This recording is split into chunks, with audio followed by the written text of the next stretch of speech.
Across the UK, online and on DAB. A new kind of talk radio. We'll get you talking.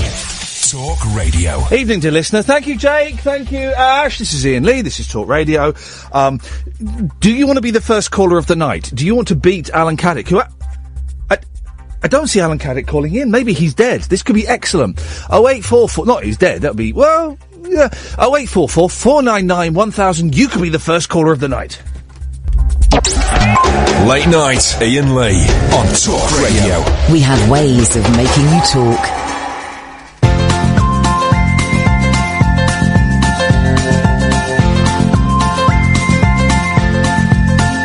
There's a voice that keeps on calling me.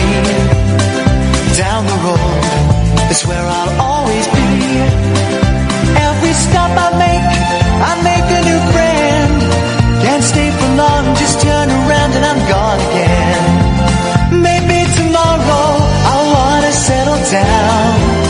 Until tomorrow I'll just keep moving on. Down this road that never seems to end. When new adventure lies just around the bend. So if you wanna join me for a while, just grab your hat, come travel light, that's old style. Maybe tomorrow I'll wanna settle down. Until tomorrow, the whole world is my home. So if you wanna join me for a while, just grab your hat, come travel light, that's old style. Maybe tomorrow I'll wanna settle down. Until tomorrow I'll just keep moving on.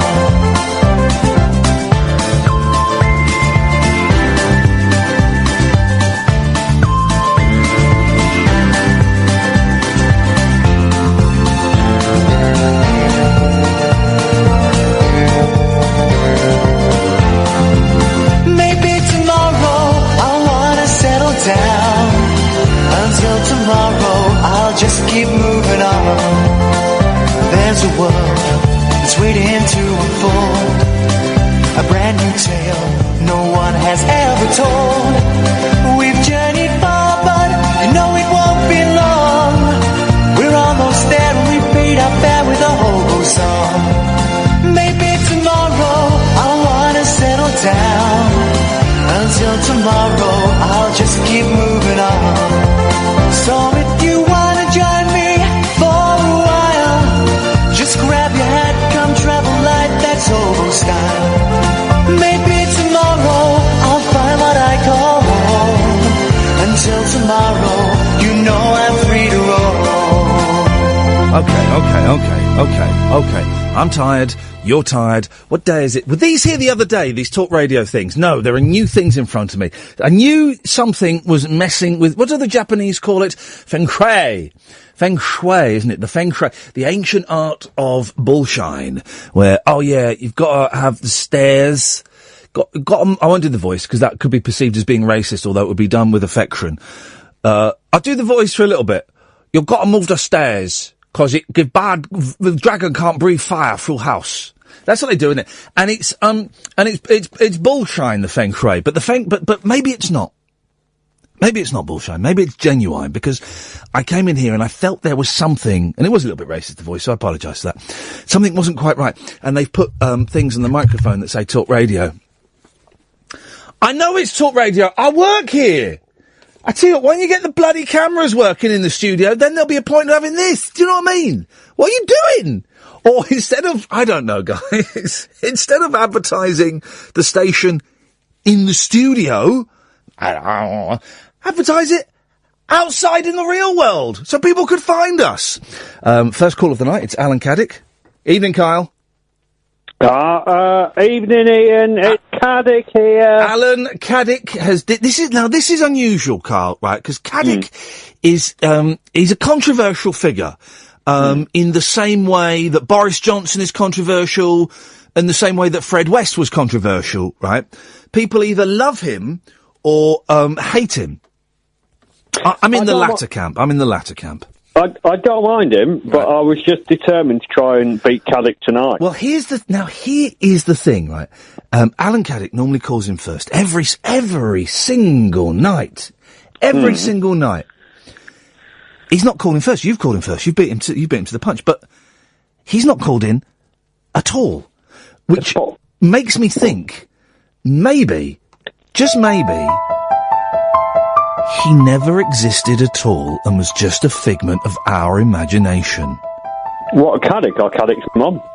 Well, the whole thing it's Carl Jung who put forward, perhaps not for the first time, but certainly explained it very well, the idea of a collective consciousness, that we all somehow tapped into one collective consciousness. Some may call it a godhead, some may call it the universe. And within that collective consciousness, we dreamed up Alan Caddick because we needed an Alan Caddick figure. He didn't exist, so we made him. And we were all complicit in the illusion that this bumbling oaf, this gambling fool who bet his job seeker's allowance every week on horses, actually existed because we all needed to dream that an Alan Caddick figure could exist. But have you never seen The Truman Show? Or maybe he's just not called up tonight. Yeah, I've seen The Truman Show, yeah. Well, what happens if, like, you're just a bit part and Caddick's controlling you? He's controlling your life. That's a head flip. I don't think Caddick can control his own penis when he's urinating, let alone anybody else's life. So I'm going to think that's not a thing. Well, you're the first call tonight, Carl. It's a joy to have you on board. What have you got for us? Well, I was just going to say, I've actually been busy today, and I've been all night. I've been setting up, not rivaling you, my own little radio station, all licensed and everything. Well, do you know what? You've already done more advertising than we've done, so good, well done, excellent. I've done my bit. I'll put a bit on Facebook. But anyway, have you got any? I know you did your talk today. Have you any tips? Yeah, I have, but I'm not going to give them to an oaf. I'm not going to give them to the competition. That'd be like Bruno Brooks. No, not Bruno Brooks. That would be like Dave Lee. Like Dave Lee Travis. That would be no. That would be like Duncan Barks phoning me up for advice, which he did once. What did he ask you? What it was like working at the BBC. But it would be like Ian Collins phoning me up for. I'm not going to give the competition advice. I'm not going to give you advice. Oh. So no, that is not happening at all. I'll just wait for Caddick to ring me then. Yeah, well, this is the thing. We don't, Kyle. Thank you for that. We just don't know if if Caddick existed or not. We have no evidence that there was a Caddick. 0844 499 1000 is the telephone number. Hang on, here's the dramatic ending.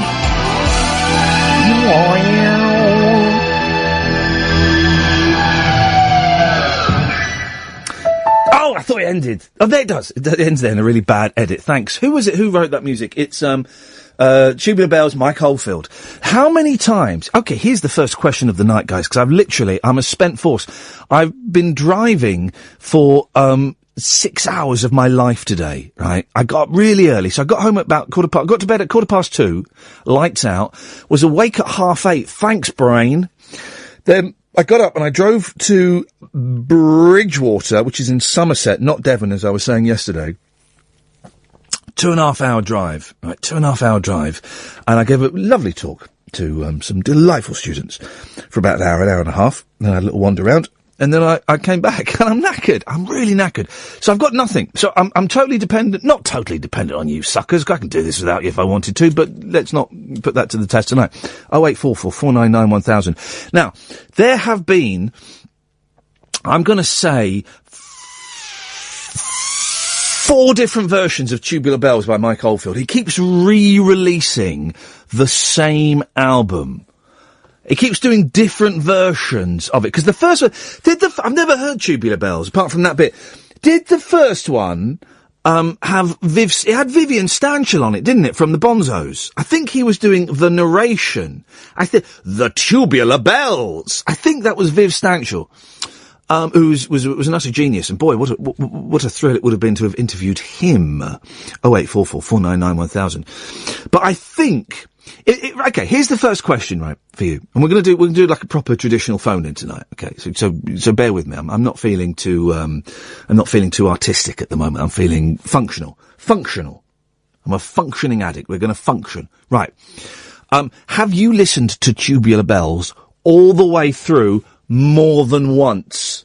More than once, right? Because I think it's one of those records that everyone had. Then when it came out on CD, everyone got it because they wanted to hear it in pristine quality. So they bought it. They all bought it. I don't think anyone's listened to it more than once. In fact, I would hazard a guess that most people that have it have barely got 3/4 of the way through before they got distracted by a phone call, and then they went back to press play again and went, nah. So here's the question: have you? And statistically, I think that record, the original one, sold something like 80 million copies. Right? There are 80 million copies of the vinyl release of Tubular Bells floating around somewhere. So one of you guys must have listened to it. One of you guys must have bought it at the very, very least. And then how many follow-ups or remakes did he do of Tubular Bells? 0844 499 1000. It's quite niche. Don't worry. Trust me. This then takes me on to question number 2. What other groups have redone their famous albums? I don't know, and I just thought I was going to say Meatloaf, Bat Out of Hell, but he didn't. He did Bat Out of Hell. Then he did Bat Out of Hell 2, Back Into Hell. And then didn't he do Bat Out of Hell 3?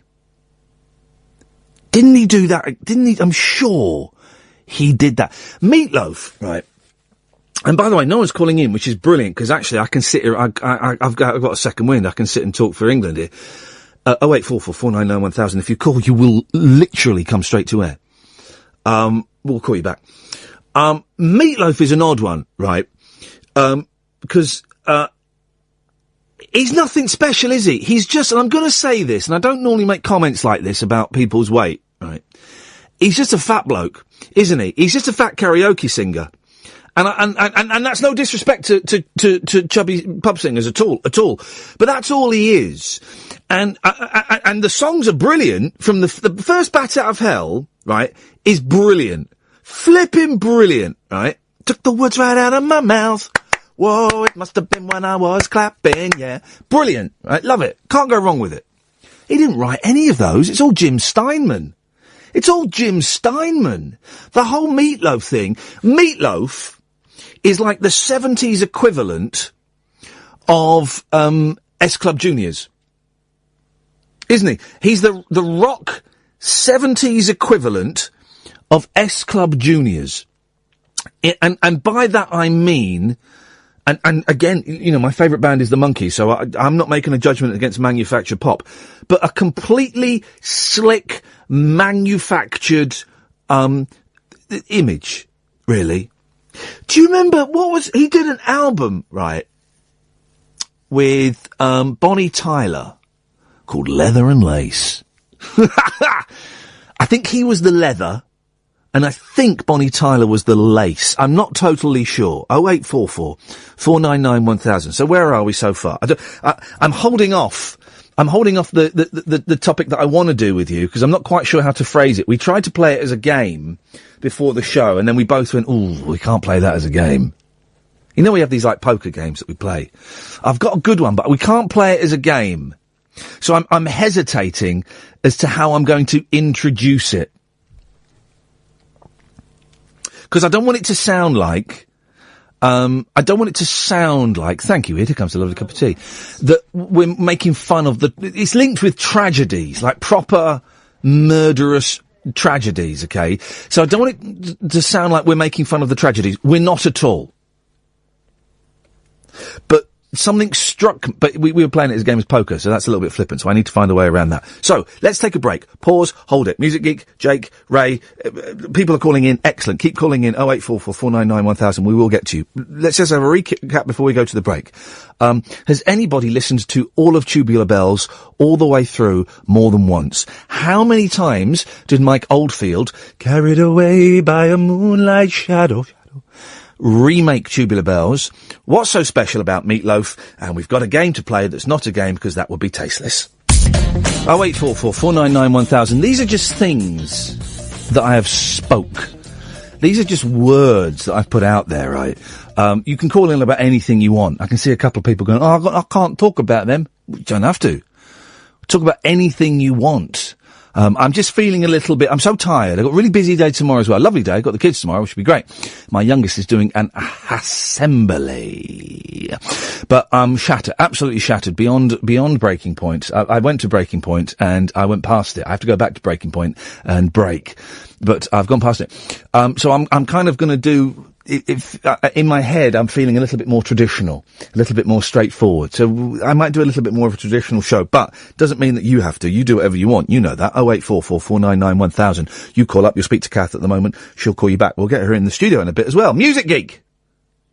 Oh, I was just halfway through a sip of tea there, Ian. Hey, don't hang on a minute. Whoa. It's just brought me a lovely cup of Red Bush tea. I've been off the caffeine now for nearly 3 months. So let's just, what tea are you drinking, Geek? Oh, it's bog standard Travelodge Thai Fu. Beautiful. You ready? Do you want to have some now? You want to slurp off? A slurp off? Okay then. Should we count it down on the slurp off? 3, 2, 1, and slurp. Oh, that is hot. Oh, I've nearly cleared the cup there. Oh, beautiful. I've got a really bad habit now. I'll leave the tea bag in. That's like a really bad habit. Oh, that is dirty, man. Oh, I picked it up. I picked it up. I don't know where I picked it up from. There's one of the worst things that you can do. No, let me rephrase. One of the worst things that's ever happened to me, and I literally mean one of the worst things, was I was drinking a cup of tea once and I didn't know there was a tea bag in it, and it went into my mouth. If you've ever sucked on a tea bag, it really is just one of the worst. It's like sucking an old man's ball. It is. It is, and trust me, and you don't want to know how I know that. Really. The worst is when the tea bag explodes in the bottom of the cup, and you're there like, and it's the last, it's the last tea bag, and normally you go, I'm going to chuck that away. I'll do another one. No, it's the last tea bag. What Dodge pot, right, was the first person that said, "Oh, I can read tea leaves, and it will tell you your fortunes." What Dodge pot? How devoid of entertainment were they back in the day, where a liar could say they could read your fortune in tea leaves? There might be some palmistry for that matter. That's equally confusing. Well, it's equally. Do you believe in palmistry? No, of course I don't. No, of course I don't. I don't believe in any of that stuff. Where you're going to have They always look at your hand and they go, "Ooh, yes, ooh. Yes." Well, you can have a very long life. Oh, and what happens if I don't? What happens if I die before I'm 43, which is in a couple of weeks, guys? Do I come back and see you for a refund? Oh, I can't. I'm dead. I'm dead, and you killed me, you palmist. I'm going to palm you off. No, hang on. That sounds inappropriate. But I might do it. I might palm a palmist off. If push came to shove, then I could certainly do that. If I had to, if my life depended on, pleasuring, a faux psychic, then, the short answer is yes. Long answer's a bit more complicated, but short answer, yes. Hey, what are we called? Info Music Geek 81. Oh, well, first off, Ian, your show has been keeping me sane down here. I'm kind of on holiday at the moment in Glastonbury. I drove past Glastonbury today. Oh, there's definitely something in the ley lines here, Ian. Because on Monday, I had a really stressful train journey. The last 2 days, I've just been walking around in a total daze. I mean, that might be the sunburn. And by the way, I'm going to have to keep taking longer breaks than usual because at midnight, legal highs become illegal. So, I know. Yeah, I know. So I want to. No legal highs anymore. Yeah, I want to use. I need to use up this stash. It's legal at the moment, so I can make jokes about it. After midnight, I can't because it's illegal. So I've got this little stash here. Get the poppers out. Well, now, here's the thing. Poppers are still going to be legal, aren't they? Really? Oh, well, that just doesn't make any sense whatsoever. All right, because wasn't there? They're nasty. There was no, not that I would know, but they're nasty. And by the way, can I just say, tongues are in cheeks. Of course, we don't condone the use of drug use, legal or otherwise. But if it's legal, you can't. But didn't a very brave, I think he was a conservative gay MP, get up in the Houses of Parliament and say, if you make poppers illegal, you are doing the whole gay community a massive disservice because it makes certain things easier to do. I'm sure I read, and I may have got this wrong, and it would be really good to find out again. No reason. But I think poppers are still going to be legal. I think they got put to one side. Yeah, well, that's just typical, isn't it? I don't know. I don't know with that. That sounds like something a conservative would say, though. It sounds like a gay conspiracy. Do you know what it is? It sounds like more gay conspiracy coming over here, indulging in, sex acts that I certainly wouldn't consider, being involved in, and, possibly, perverting, and I use that word deliberately, the changes to the legal high system. Outrageous. So we don't know about poppers. Okay, let me just write that down. Hang on. I'm just on my shopping list. I'm just putting a question mark beside poppers. Am I allowed to say this? Because I'm going to say, I think, it must have been in my uni days. I think I bought some of that kind of, legal magic tobacco. And it was from the head shops, we all did that. Listen, and again, I'm on a serious note. I'm not I don't drink, I don't take drugs, and I'm not condoning the use of drugs. Whatever people get up to, that's fine. And I'm saying that because I got told off before because it sounded like I was encouraging drugs, and I'm not. Oh, right. No, I did. I got told off. I got told off rightfully, because I'm not encouraging. And then we've got young people listening at all as well, but. When I was at uni, we all went to the head shops and we bought those kind of legal herbal things that you smoke, and they were rubbish. They're rubbish. And they've got really weird names as well, haven't they? Yeah. We tried to get high off the name or something. We tried poppers, and all poppers does, right? It gives you a headache for the rest of the afternoon. That's it. If you want to have a migraine for the rest of the day, have some of that junk. Oh, it's horrible. Anyway, you've not called in about, and that's right, guys. If you take drugs, you'll get a really bad headache, so don't do it. That's not what I'm being serious, because I will get told off, rightfully so. We don't condone drugs. But that's not what you've called in for. What have you got for us? Mike Oldfield. Carried away by a moonlight shadow. Have you heard 5 Miles Out? That's a really bizarre song. No, I haven't. That's a really bizarre song. He's quite a boring man, though, isn't he? Well, no, okay, this was the point of this was kind of the point of the call was, his early stuff is really cool, and to be honest with you, Tubular Bells is his worst album. The next two that he did, IMO, I think are awesome. I mean, they're very kind of proggy and pastoral. IMO? In my own opinion. Oh my God, I thought so! Hang on a second, I bet you're one of those people that when you hear something funny, you go, lol. No, if it's funny, laugh out loud. Don't say lol. IMO. And also, it should be, if you're going to do it, it should be IMHO, in my humble opinion. Oh, yes, so, I'm eating, humble pie. Not the band. They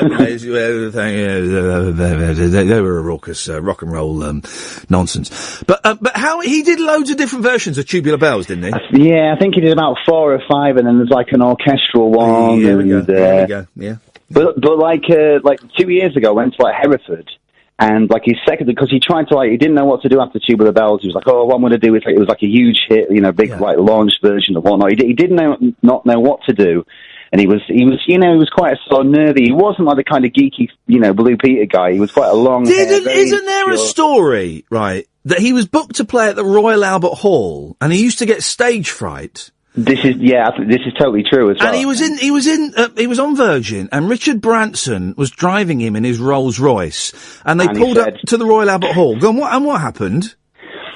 Well, he didn't want to do the gig, and he said, if I give you the keys to, I can't remember what car it was, but it was a real, it was if I give you the keys to the car, will you do the gig? And he was like, yeah, okay. And he did, yeah. He did, but it took him a heck of a lot of coaxing, I think, to do it. Yes. But him and Meatloaf, who'd have thought those two would be lumped together? I mean, Meatloaf, Bat Out of Hell is a great album. But he did about 10 versions of Out of Hell, though, didn't he? I think I heard Out of Hell 3, and it was terrible. I don't think Bat Out of Hell 3 had any songs by Jim Steinman on it either. No, I think he left the operation by that point, I think. Because he was the talent. Steinman was the talent. Yeah, well, I think Bat Out of Hell was shopped around for a couple of years, and I think every record label kind of refused it because it sounds very much like a musical soundtrack. And I think that that was Meatloaf's background. I think they're a bit like, what the hell is this? He was in. I think he was in Hair, and he was of course in the Rocky Horror Picture. Yeah. But the first Bat Out of Hell, right? It's a joke. It's a cliche, but in half a good record. Todd Rundgren produced, I think. I think it has a lot to do with it. Rundgren did it. I interviewed Rundgren. There's a strange character. He's a very strange character. He's one of my icons, but I don't know what I make of the guy. Yeah, no, exactly. Like, listen, I've got to move on. Thank you, Music Geek. 0844 499 1000. We're going down this road, which is great. If you want to take us down another road, you're more than welcome to, guys. Honestly, this show is whatever, I don't know. 0844 499 1000 is the telephone number. We kind of gone off on a slightly geeky music chat, which I'm more than happy to do. More than happy to do. Or we can talk about anything else you want. And I want to, yeah. We can't play it as a game, because we played it as a game, Catherine, and it was highly inappropriate. Catherine won the game by saying something, and we went, we can't do that on the radio then. That's that sorted. But We'll do it in a minute. Ray's on the line. Good evening, Ray. Good evening, Ian. What you got for us, boss? Bands or artists who have rehashed albums. Yes. UB40, they've released their Labour of Love album 3 times. Why? And indeed, how? Well, the first one, that was the one that included the famous Red Red Wine, etc. Came out in 83. By the way, Red Red Wine, written by... Let me find it. I've got to stop this now. Written by Neil Diamond, right? Yeah. And Neil Diamond's version is kind of like a syrupy, ballad. It's not one of his best songs by a long way. It's a really old one from the 60s, I think. 67, something like that. It's not a particularly good Neil Diamond song, I don't think. And UB40, of course, reggae'd it up! Right? Yeah. And then, let me see if I can find this version. And so then, from then on, from whenever that was a hit, 1984 onwards, right, Neil Diamond would, he would do a rap in the middle of it. What, he'd do it as well? He would do Red Red Wine, but then he'd do a rap, something along the lines of, Red Red, I feel embarrassed even saying it. Red Red Wine. This is Red Red Wine, you make me feel so fine, you keep me rocking all of the time. No. Red Red Wine. Make me feel so good. Even if the words aren't understood. Something, something, something, something, something, something. With UB40, we be number one. Hang on a minute. I've got to find it. Hang on. This could be it. Hang on a second. Here we go. This is it, live from 1992. Let's get to the, here we go. Oh, no. No, this isn't the live. Come on, where's the... We're all the way to number one. Here we go. We're gonna do that reggae feel for you now. Oh, it's fun. Here we go. Red, red wine. Let's get to the rap. No memories won't go. Here we go. Hang on, let's do that. Stay close to me. Hang on. Here we go. Blue, blue Here it comes. The Neil Diamond rap. Wow. Red wine make me feel so good, even if the words aren't understood. Everybody get to have some fun. With UB40, we be number one. Red wine. And the fans in 1992 loved it. And every time I saw him do that, I would shrink in my seat and think, I cannot believe I think this man is one of the greatest songwriters that ever lived. Have you seen the film? There's a brilliant film, right, that Neil Diamond's in, not the jazz singer. Right? There's a brilliant film called, it's got, I tell you who's in it, Jack Black is in it, the geeky guy from American Pie, and a third one of those actors, right? Yeah. And they are in a Neil Diamond tribute act, right? It's a brilliant film. It's called Saving Silverman or something. And, basically, the one from American Pie falls in love with this girl, and, they kind of fall in love, and then they break up, and I think she gets engaged to another guy, and he wants to win her back, right? And it's a really funny film. And Jack Black says, "Well, you need to get her back." And he says, "Well, I can't. She's going to get married to this guy." He said, "Well, there's only one thing we can do. We need to kidnap Neil Diamond." And they do, and they go and kidnap Neil Diamond, and he sings to the girl, and she falls back in love with the fella from American Pie. So that redeems him. That outweighs the red wine rap. Continuez-vous, s'il vous plaît? Well, yeah, really, that's it. UB40 giving them rehash to their 83 album in 89 and then again in the 90s. UB40 has got to be, and now there are now, of course, nightmare of nightmares, there are now 2 touring UB40s. Yeah. UB40, the brother of the lead singer, right, Ali Campbell's brother, kept saying to Ali Campbell, you should leave UB40 and go solo. You're bigger than the band, right? Yeah. You should leave the band and go solo. So he left the band and went solo, and his solo career tanked.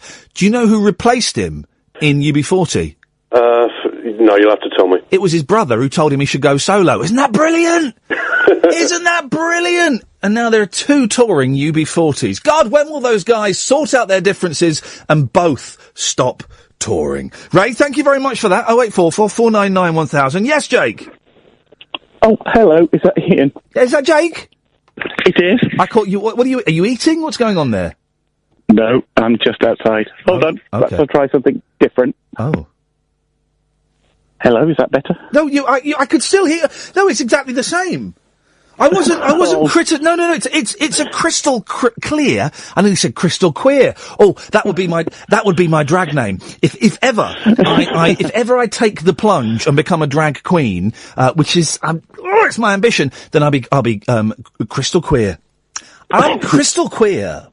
And I'll sing Neil Diamond songs with the rap. That's what I'm going to do. When I get the sack from this one, this is the last chance, right? When I get the sack from this place, look out, guys and gals, crystal queer. Well, I know it's kind of a bit different because you've been having a kind of geeky music thing going on. Yeah. But I had listened to you from the Bridgewater thing that you did on Periscope. Oh, did you watch? You weren't there, but you watched it on Periscope. I did. For those who, so let me fill in the blanks for a few people the people listening that might not know. I'm going around to schools and colleges, as I mentioned, giving talks, doing some talks for free. And I was in Bridgewater today giving a talk about why I love the radio so much, and I streamed it on my Periscope on my phone. So I had my phone and people could watch it. It broke halfway through because I got a phone call and I forgot to turn it off. But people watching. Oh, you watched that, Jake? Did you? Well, thank you very much. I did, and it was absolutely awesome. And I like the idea of you talking about building a community with the things that you do. Yeah. And when I was in a bad place a long time ago, when it was either Virgin or the Absolute thing, yeah, you were awesome. When I couldn't sleep at all. Yeah. You were there, Eloise and Andre and Vinny and everybody else. Yes. Really, really good. And you were talking last night about what keeps you going. And, small things like that actually do. And when you were talking about Matt, and especially when he'd lost his wife, yeah, I was just like, oh. It's a good clip, isn't it? And you were awesome. Again, let me fill in some blanks for some people. It's an old guy we used to have calling a breakfast show that I did on BBC local station, and he used to hate me. And he would phone up, I hate you, Ian, I hate your show, and I hope you get the sack soon. And over years, I won him around to the point where he told me that his wife was dying, and he phoned us up, the day that she died, and he told us, and boy, oh boy, wasn't that heartbreaking. Oh, and I don't live in 3 counties. I just found you and kept listening, both you and Flipping Calf. Yeah, so I can see her. I can see her. She's not listening to us. She's talking to Ed. Unbelievable. But, yeah, all I wanted to say was, I know, you go through rough times as well, but you are a genius, and the way you construct things... No. Come on. Hang on. I tell you what I can do. I tell you what I can do. Hang on. Wow. What if I can go inside her? There we go. No, you are exceptionally good at building. I'll take that. I'm not going to take the G word, but okay. Well, Jake, you're very, very kind, and it's funny, isn't it? Because I'm feeling lousy at the moment, and I don't have. Because I get lots of people saying, "Well, your show's important because it helps me when I'm feeling depressed." And I haven't got that. I haven't got that thing. The people that message me and say, well, we like your show because it helps us when we're depressed. They've got this and I haven't got this. Do you know what I mean? Does that make sense in a kind of skew? I haven't got the thing that they've got. Unfortunately, I'm a therapist. Oh, bloody hell.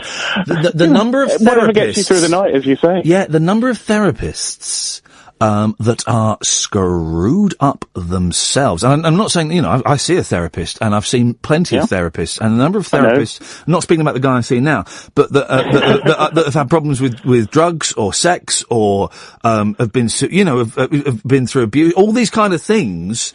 Everyone's been touched, and maybe it's not the most appropriate phrase, but everyone has got something. As I get older, Jake, I don't believe there's anybody that's, in inverted commas, normal. I don't think there can be. No, everybody's damaged in their own way, and it's just about how you live and deal with that. And there's good therapists and bad therapists, and kind of figuring out the one that you need. Oh, I had a terrible one once, right? And she wouldn't let me finish with her. She wouldn't let me finish with it. Really? And I kept saying, right, I don't think that, after about 6 months, I said, I don't think this is working, this relationship is working for me, so I would like to end it. And she'd go, why don't you think it's working, Ian? And I said, I don't think that we're getting on, really. I don't think that you're identifying with the issues I'm raising. What makes you say that? And it went on. And honestly, it took me 3 months to finish with her. And to the point my doctor said, my doctor said, right, go in there and tell her you want 3 more sessions and then that's it. And 3 more sessions? Yeah, to kind of wind it down and to give it some closure. It was flipping horrible. It was flipping horrible. I'm going to play this for you, Jake, then I'm going to cut you off, okay? You ready? Thanks. Yeah, go. Mum's coming. I'm not going to give out the phone number for a bit because we've got loads of phone calls. So I'm going to, if you know it, you can dial it. But I'm not going to, I think this is the first time I can actually say this, since being here at Talk Radio. This is probably the first time I can say this in the first time in 5 years, because we never used to get this at 3 counties. We used to get it at WM, actually. But we got loads of phone calls. And there's more than that as well. Really? Yeah. Okay. So I'm not going to give out the phone number. If you know it, you can call it. But I'm not going to give it out. It feels nice saying that. Yeah. Hit the numbers now, you will get through. Don't get too cocky, though, because I'm starting to phone people who have gone to sleep. Cocky-locky. So, on my journey today, I wish I hadn't been so far away, because drove past Wookey Hole. I've heard of Wookey Hole, but I've never been down it. I went down, it's, there's a joke in there about Han Solo and stuff, going up a Wookey Hole. We went there as kids. I remember it being terrifying. I drove past it. I thought, Were you tempted? I was sorely tempted to go down a Wookey Hole, and then on the way back, of course, I was knackered, so I couldn't be bothered. But on the journey, which was primarily M4, M5 based, I drove past a place, right, that that something happened in, and it must have happened 30 years ago, right? And the first thing I thought of when I saw the name of this place was this incident. I don't even remember the incident that well, because it was such a long time ago, right? I wasn't really that news aware. And it made me think, right, there are certain places that will always be associated with tragedy. And we did try and play a little game of poker with it, and it got a little bit too, you can't do it. It got a little bit too grim. Where was it I drove past? Hungerford, that was it. Hungerford. That was Michael Ryan. Was it in a school? Quite often they're in schools, aren't they? He went berserk with a shotgun, didn't he? In a school? Because there was one in Scotland, That was Dunblane. Dunblane. The school that Andy Murray went to. Yes. Was Hungerford, was it a school? Was it in the town? I think it was in the town, yeah. It was in the town. I may be wrong, because I wasn't very old. Yeah, I think it was in the town. And it got me thinking that there are places I remember that will always be associated with tragedy. Abergavenny? Aberfan. Abergavenny was just a bad night out I had once. Aberfan. Was that where the mountain collapsed on the school Into and stuff? School, yeah. Lockerbie? Soham. All of these places. And, that's put a downer on the, But if you think about it, it's such an old country that something terrible will have happened almost everywhere. Well, no. Well, where are we now? Waterloo. What terrible things have ever happened in here? London, there was the Great Fire. I just made a joke, Kath, with the Battle of Waterloo. Yeah, we're not in Waterloo, though. It's just... We're just down the road from it. We're as good as Waterloo. It wasn't actually... Oh, for crying out loud. It's named after the battle, but, flipping out. But there are all these places, but there are places that have got real massive gravitas about them, and Hungerford was... That's because we're in the news age now, isn't it? We weren't in the news age in the 80s. I was listening to an interesting guy on The Media Show on Radio 4, and he's written a book about crime journalism, and that the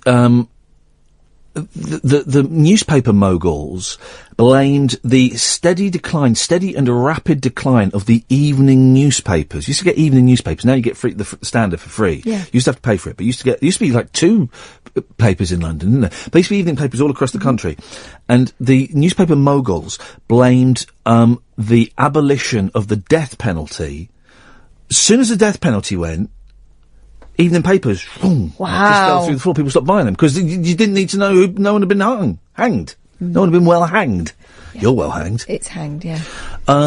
So they could, and he said that towards the end of murder trials, you would get queues overnight outside the courts to go in the public gallery overnight to go and watch the verdict being delivered. Have you ever sat in on a court case? Are you allowed to? Yeah. Public gallery, you can go in.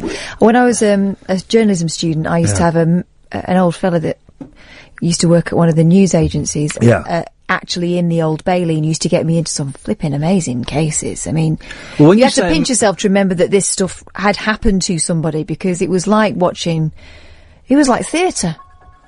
Didn't we talk about this once before? And we had some guy that would take his kids there. Take his kids to court, and they sat through like a really nasty murder trial once. Oh, I fancy a bit of that. I went to watch one. Can you like the Old Bailey? Can you go to the Old Bailey? You can. I mean, for certain cases, you're not allowed to go in, but if the public gallery's open, you can. I watched one case, this woman who was a Colombian crime boss. Oh, yeah. And it was all kind of bodies in boots and stuff. Oh, baby. Incredible. The world. It's an incredible building within, I mean, it's got a life of its own. What? The Old Bailey. The Old Bailey's got a life of its own. It's really atmospheric. Really it's haunted, or it walks. No, it just... At night time, it gets up and moves around, and they come back the next day and go, this is the thing. It just feels... It just... Back. You just feel something, important stuff happens. You felt something in the Old Bailey? Yeah. Well, that is inappropriate. Let's put this out there. Have you ever had it off in the Old Bailey? Oh, stop it. I bet people have. I bet perverts have. Because the thing about the West... lawyers have. They work very long hours. The thing about the West, they were like proper... we both read that book about the West. And both wish of us, we haven't. Both of us wish we hadn't. God, I've never read such an upsetting book, and I couldn't put it down though. And it served me no purpose. I studied crime journalism, so I've read a few of those books, and every time I wish I hadn't. Shipman was an interesting read. Oh, well. When, Shipman was an interesting character. I did work experience at a radio station in Manchester during the trial, and we were collecting,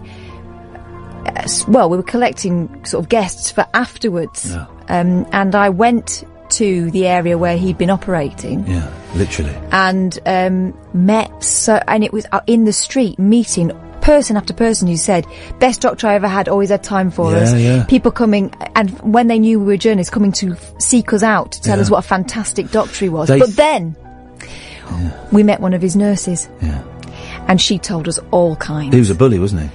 Well, that, and the fact that he was stockpiling drugs. Yeah. And they'd been concerned about it. Well, more importantly, he was murdering people. Well, no, but she said we'd had concerns about it, I read a book about him as well, and they reckon he'd been murdering people, like, since he was a teenager, and had just gotten away with it. And didn't he see his mum die? Didn't he watch his mum die? I think there was something and like that kind of planted the seed in his warped But it was so mind. bizarre, because everyone else wanted to say what a stand-up bloke he was, and it was just that one person. He was a sit-down guy instead of a stand-up bloke. He was a flipping swine, wasn't he was an absolute swine.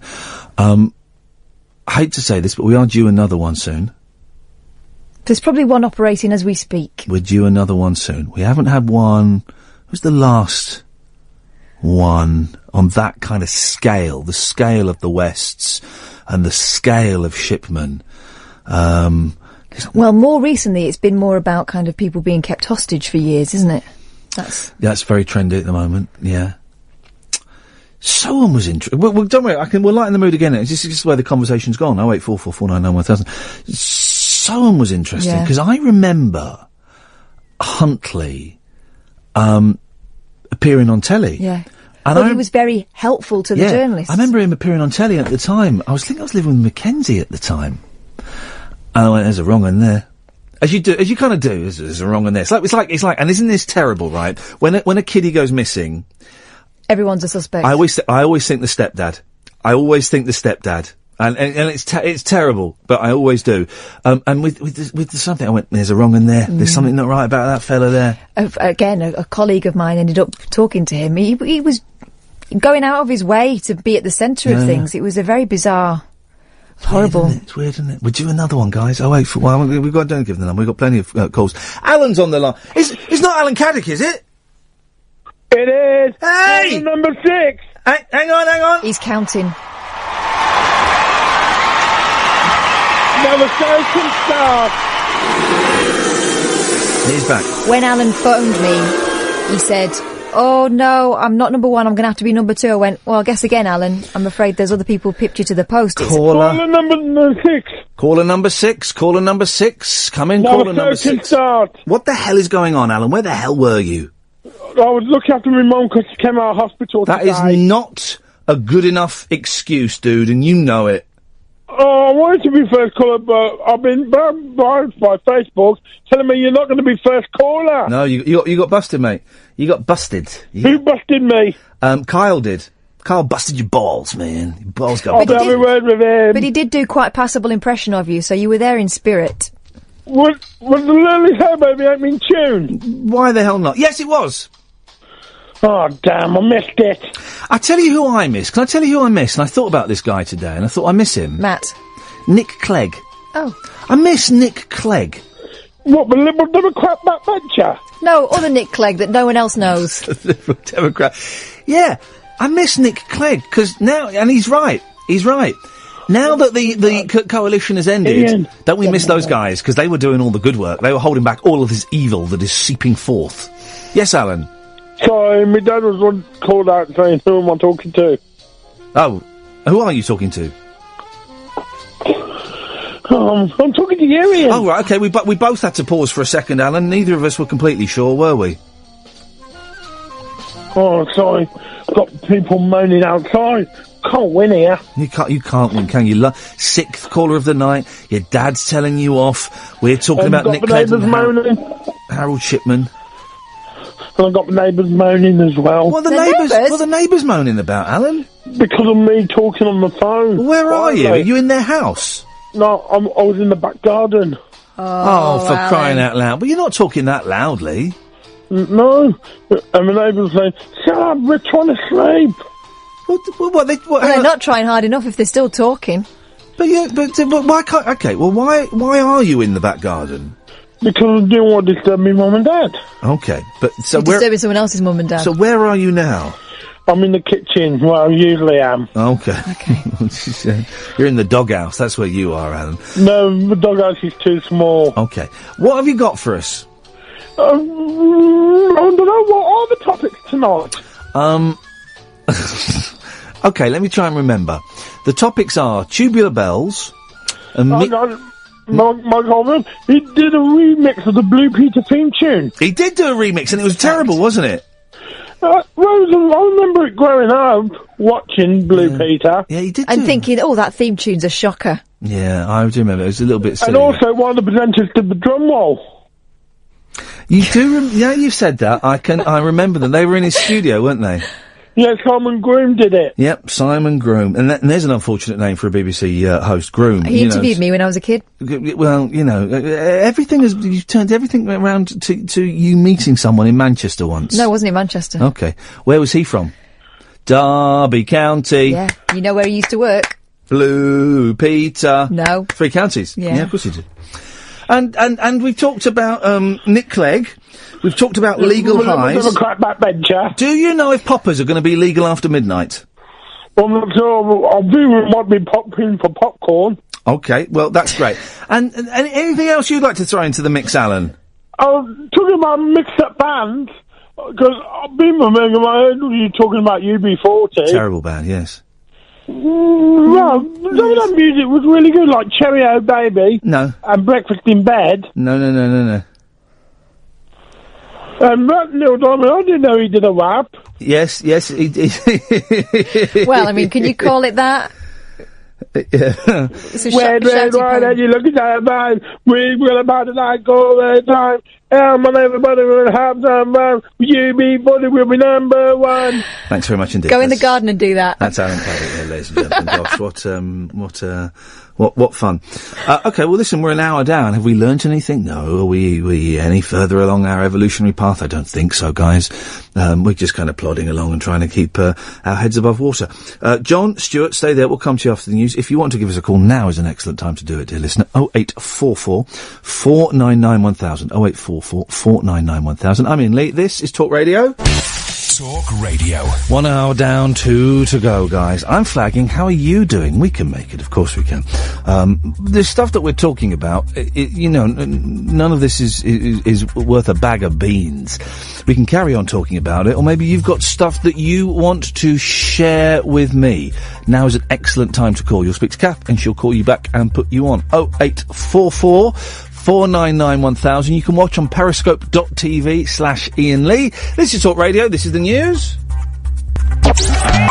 Late night, Iain Lee on Talk Radio. We have ways of making you talk.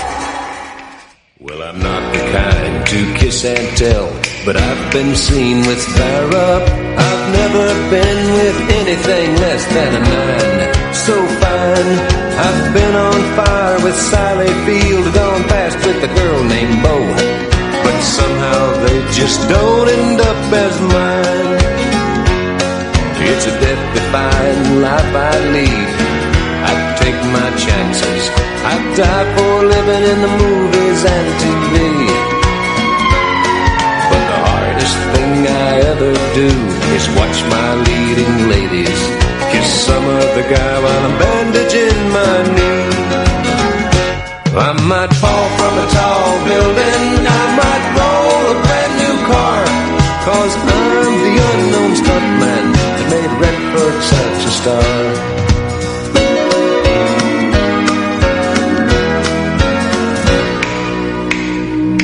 I've never spent much time in school, but I taught ladies plenty. It's true, I hire my body out for pay. Hey, I've gotten burned over Cheryl Teague's, blown up for Raquel Welch. But when I wind up in the hay, it's only hay. Hey, I might jump an open drawbridge or Tarzan from a vine, 'cause I'm the unknown stuntman that makes Eastwood look so fine.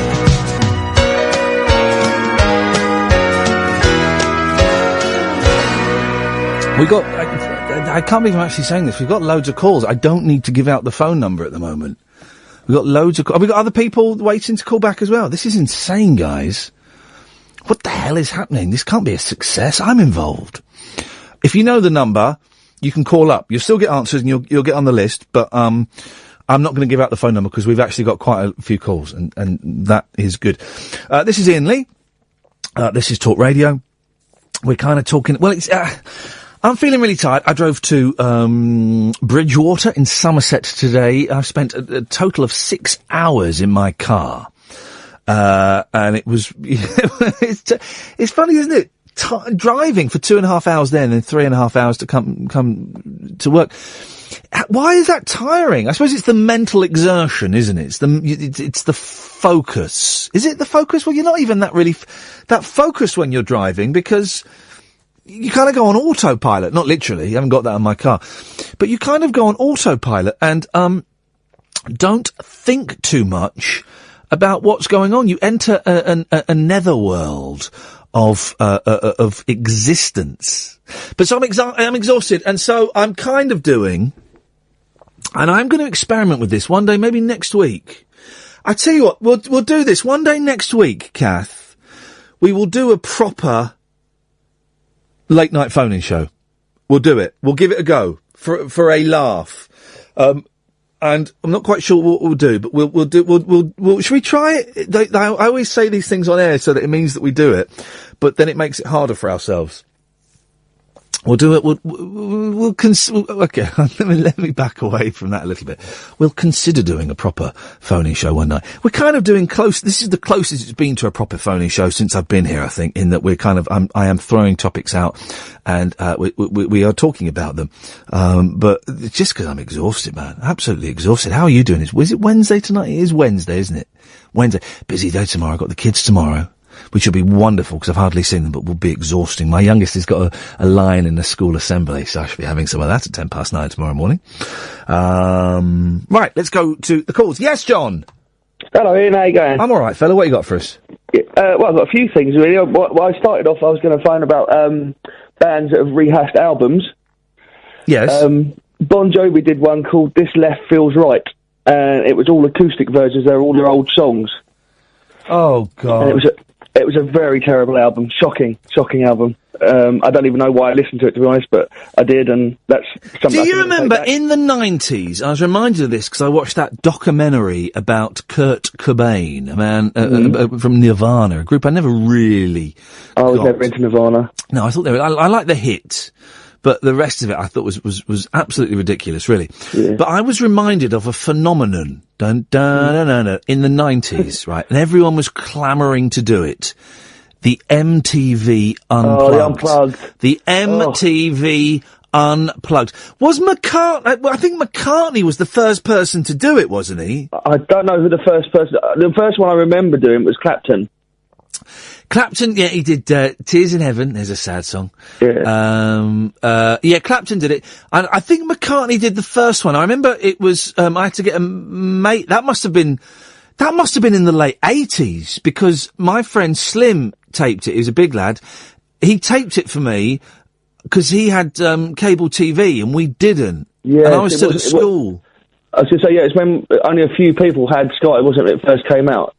It would have been around about the Ray Cokes era. Was it Ray Cokes? Was one of the VJs on there? Oh, I don't know any of the VJs. There's a brilliant comedy series, right, called Portlandia. And it's like a sort of sketch show where it's these two people and they play most of the characters, and it's brilliant. It's really brilliant. And there's a great episode where they decide that there's this, old hipster, right? And he's not had a TV for years, and then he gets a TV and he goes, I'm going to watch MTV. And he turns it on and it's all like the Kardashians and reality TV. No music at all. Yeah, no music. He's going, what the hell is it? And he phones up his friends, have you seen MTV? And they can't believe it. And so they decide to take over MTV.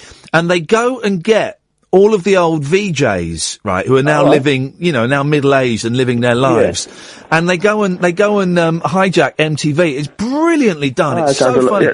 But MTV just used to show pop videos all the time. Yeah. And which was can you remember the first one that they showed on there? Yes, I can. I don't remember it, but I know, because I didn't watch it, but I know what it was. Video Killed the Radio Star by the Buggles. Buggles. Yeah. That's the one. Yeah. Good tune. Yeah. Good tune. Yeah. But yeah, the MTV Unplugged. And, cause they were mainly rubbish, weren't they, the Unplugs? I mean, unless you were someone like Clapton or McCartney that could pull it off. It had, they had songs that could be transferred into an acoustic set, but yeah, otherwise it was a bit, I remember Dennis Leary, the comedian, done one. Sorry? He did an Unplugged set. Do you remember Dennis Leary? I do remember Dennis Leary, yes, No Cure for Cancer. Yeah, well, it was around about that, just after that time, because he did the song Asshole. He did MTV Unplugged. What, with just that one song? No, he did a couple of other ones, The Voices in My Head, and I can't remember the other ones that he did, but yeah, he did none. Did he? Yeah. Kiss did one. Kiss did a really good one, actually. Right. I can see them working, though. Yeah, but the Neil Young one wasn't much cop. The Dylan one was awful. I don't remember that one. I didn't see that one. I'm not a massive Dylan fan. I'm not a Dylan fan. I keep trying with Dylan. I keep dipping into Dylan, and I don't get it. I wish I did, because what a back catalogue you could invest in, but I don't get it. Yeah, it's weird. He's rubbish. Anyway, John, what are you calling it? Did we get to your point? I'm confused. That was one of them. Okay, I also had, you were talking about the West book. Have you read a book by Paul Britton called The Jigsaw Man? No.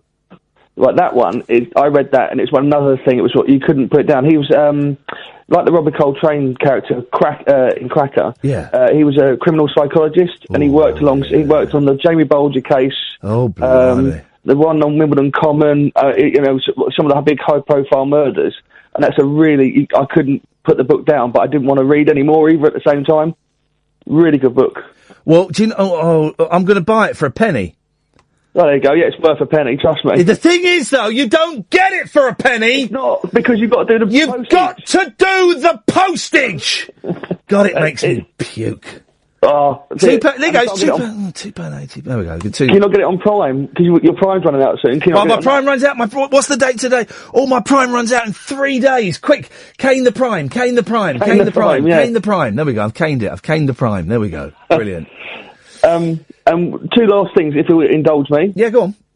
You and Kath were just talking a minute ago about the Old Bailey. I was at a court case. Have you done it in the old? Have you had sex in the Old Bailey? I haven't. Okay. No. My uncle was murdered, and so I went to a court case for his court, the court case for the guy that was accused of murdering my uncle.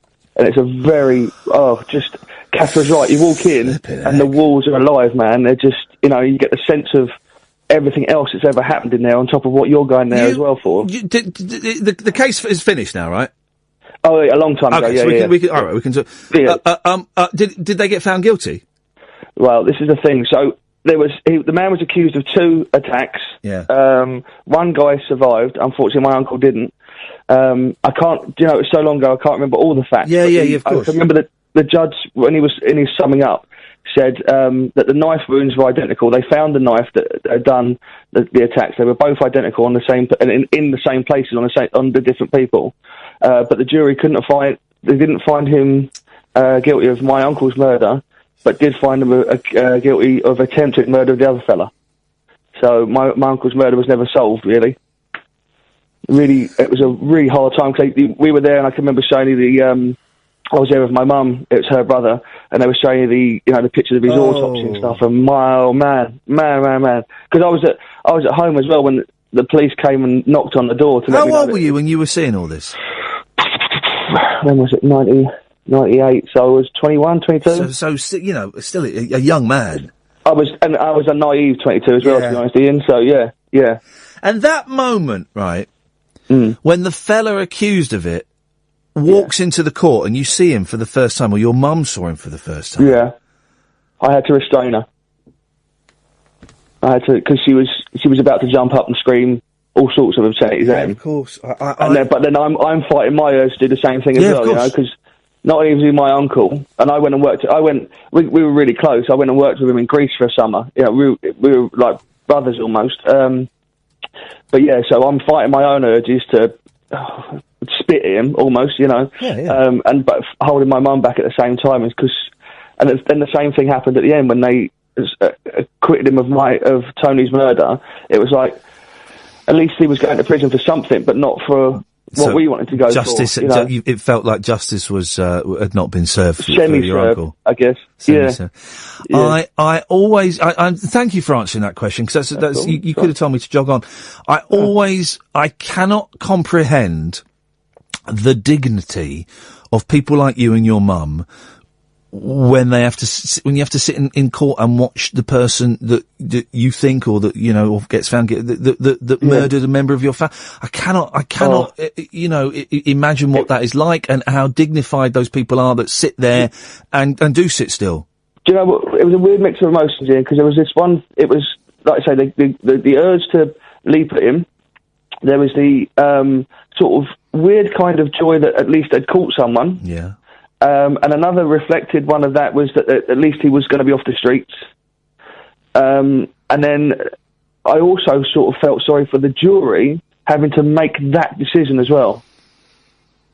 Because you have to be so 100% sure, I guess. I've never done jury duty before. Well, that's it. Yes, beyond reasonable doubt is the phrase, isn't it? Yeah. So you have to be absolutely sure that what you're doing is putting someone in prison for the best part of their life, and you've got to be absolutely sure about that. I mean, I think that's a big pressure. I don't know if I read too much into it, but no, I think you're right. And we often make light of it. We make light of it on this show, but it is when it's something like that. That is a humongous amount of responsibility. And, you can't, you can't be 50-50, can't be 60-40. It's got to be beyond reasonable doubt. You've got to believe, all of you have got to believe that bloke did what, the police, the prosecution are saying that bloke or that woman did. And of course, like you say, the barristers or lawyers or QCs, whatever they are so good at their job. Yeah. They sow that seed of doubt. Yeah. So. John, Your call perfect. I'll let you do another point. Your call perfectly illustrates what this show is about. We've gone from whatever it was we were dicking around about at the start of the call to Bon Jovi Unplugged. Yeah, Bon Jovi. I mean, it's the perfect map. We've gone from Bon Jovi Unplugged to you telling us something really personal. I really appreciate that, John. Thank you, mate. Go on. What was the other thing you wanted to say? The last thing was sort of leading on from yesterday, and also today you're saying about you got your kiddies assembly tomorrow. Yep. Very excited. He's got a line in it. I love assemblies. Yeah. I love we're going to see the kids' assemblies. And then, you were talking about what keeps you going, what gets you going of a day. Yeah. I've had a crappy couple of days. I was involved in a car accident with the kids a little while ago, and I've just had my first physio and whatnot. Yeah. And so I went to work today, not really feeling it. I got home. And the kids are in the back garden laughing and joking. I said to my wife, "What's going on there?" And she said, "You've got to go outside." They put seats around our garden chairs all around. I had to sit down, and they'd done it themselves. They'd performed, rehearsed and performed their own version of the story of Troy, which is what they're learning at school today. Fantastic, man! How old are the kids? Superb. They're twins. They're 7. Beautiful. I'll give them a shout out because I listened to this. It's Jules and Daisy. Yeah. Hello, Jules and Daisy. Don't let them listen to this rubbish. But only when I'm on. Good. All right, kids. But there was one brilliant line. Daisy, her line, they were fighting as the Greeks and the Trojans, and George attacked her and she fell on the floor and she went, "Oh no, oh great, I'm dead, now my life is ruined." I just thought, do you know what, that's worth going to work for, to come back and see that, man. John, listen, that's there we go, that's Call of the Night, that's in the podcast. Thank you, John, I appreciate that. Illustrates perfectly what this show is. This talk today, I was trying to convey that, the clunking gear changes that we like. I love them on this show. And he's right, we've gone from Bon Jovi Unplugged to an incredible story about, the murder of his uncle, to his kids reenacting the Wooden Horse of Troy. Can't say fairer than that. Now, tomorrow, guys, on the Paul Ross Full Set Breakfast. No, me neither. Neil Picard will be in the studio to test his soap knowledge. A Brexit music festival is scheduled for June. A former radio presenter, Mike Reid. Here's a story about Mike Reid. He gave me my first ever pork pie. That's a true story. I had my first ever pork pie was Mike Reid in a pair of shorts, burst into the studio. Ian, would you like a pork pie? And I'd never had one, and I'd only just started eating meat again, and it was Mike Reid. I went, sure, why not? You racist old sausage. He's not really. He's good. I like Mike Reid. I know he gets a tough rap. He's probably recorded a tough rap. But I like Mike Reid. And lead singer of Heaven 17, Martin Ware, joined the discussion. All that plus the top stories of the day tomorrow on the Paul Ross Full Set Breakfast. What time does that start? Does that start at 6? Wow, just imagine. I couldn't do it anymore. Stuart's on the line. Evening, Stuart. Hello, Ian. Hello, Ian. Hello, Stuart. What you got? That's the first time I've ever done that. Normally, it's the caller that says their name. But it's the first time I've ever said my name, and I think that illustrates just how exhausted I am. What have you got for us, Stuart? Very much enjoyed your Periscope today. Oh, thank you, man. I'm glad. Could you hear what was going on and stuff? Because it was literally just on my phone. Yeah, there was one teacher, she walked past the camera and says, "I'll sit next to you, honest, I don't smell." Oh yeah, no, she was a character. She was nice. They were all very, very nice, and they treated me brilliantly, and loads of people came, which is great. I did one the other day and only 8 people came, which is why I didn't Periscope that one. But, but there are about 60 or 70 people there. It was lovely.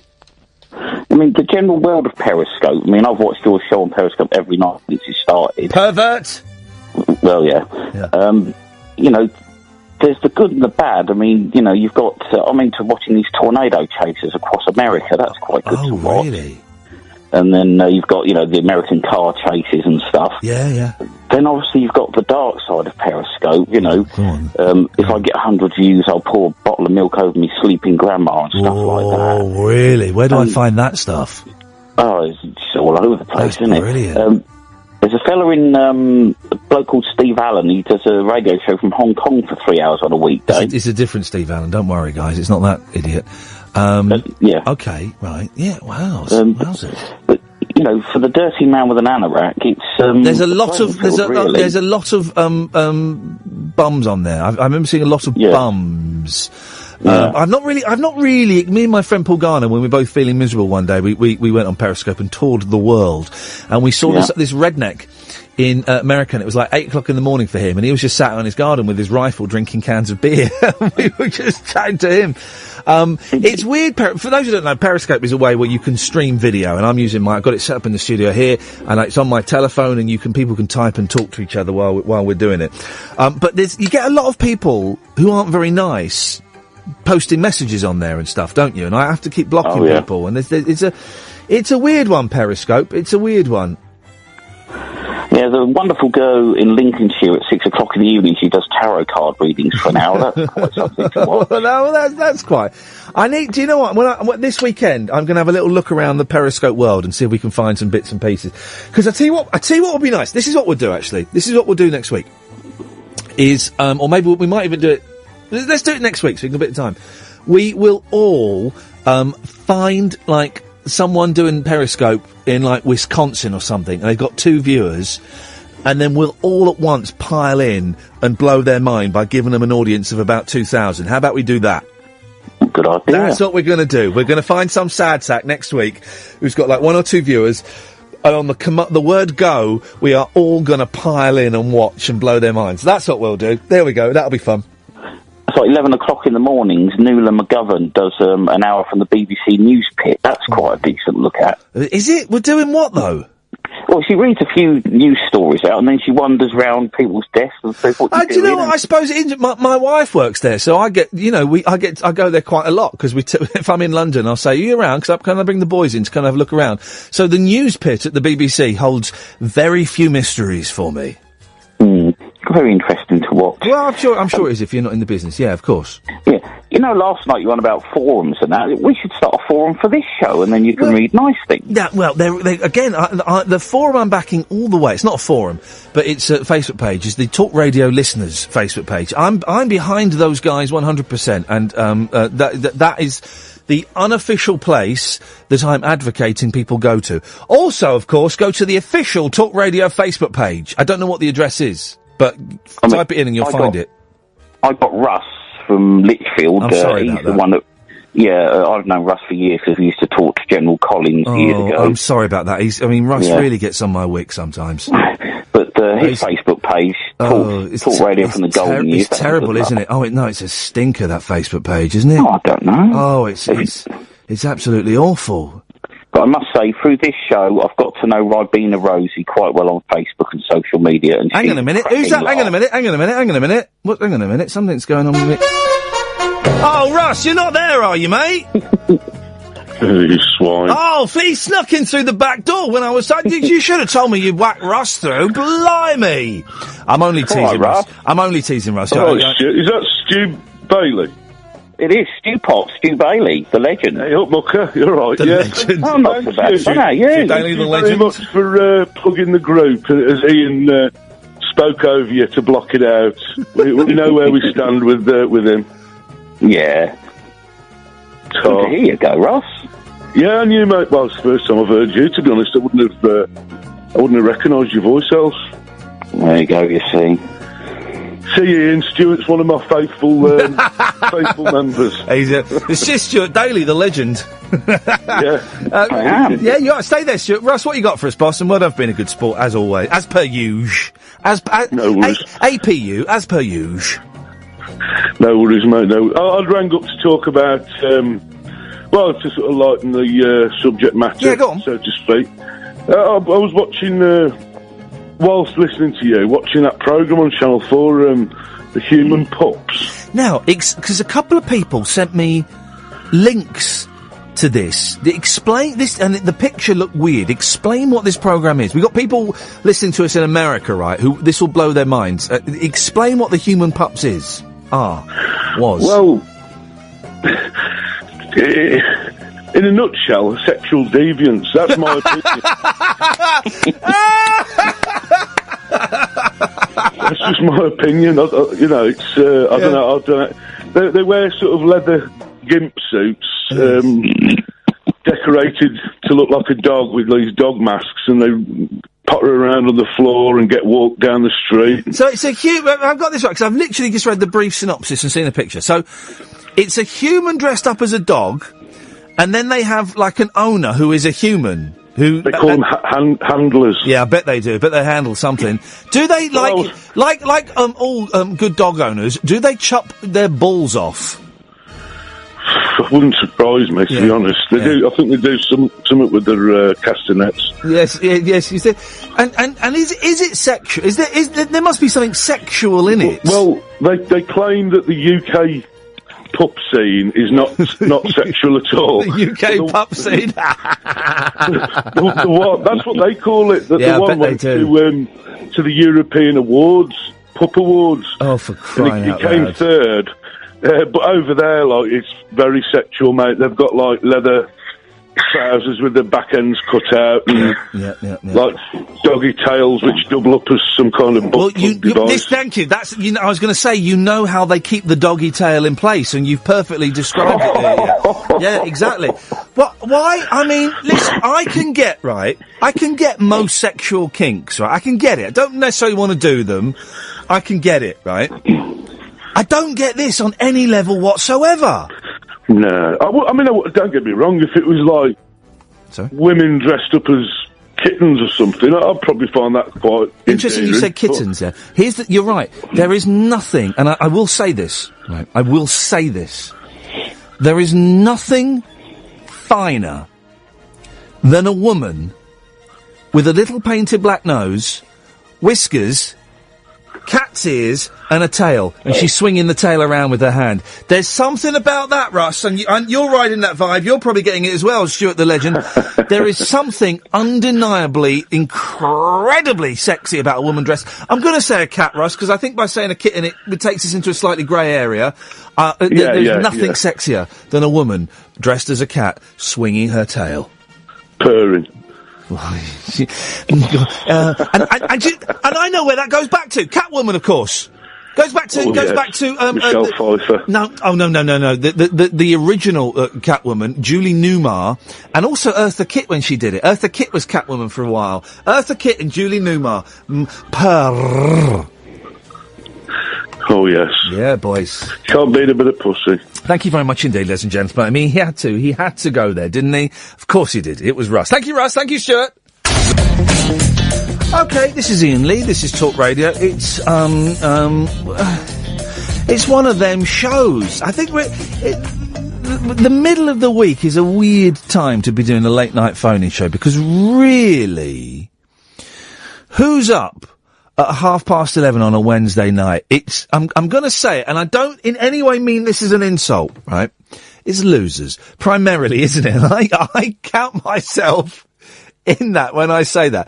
It's primarily losers, isn't it?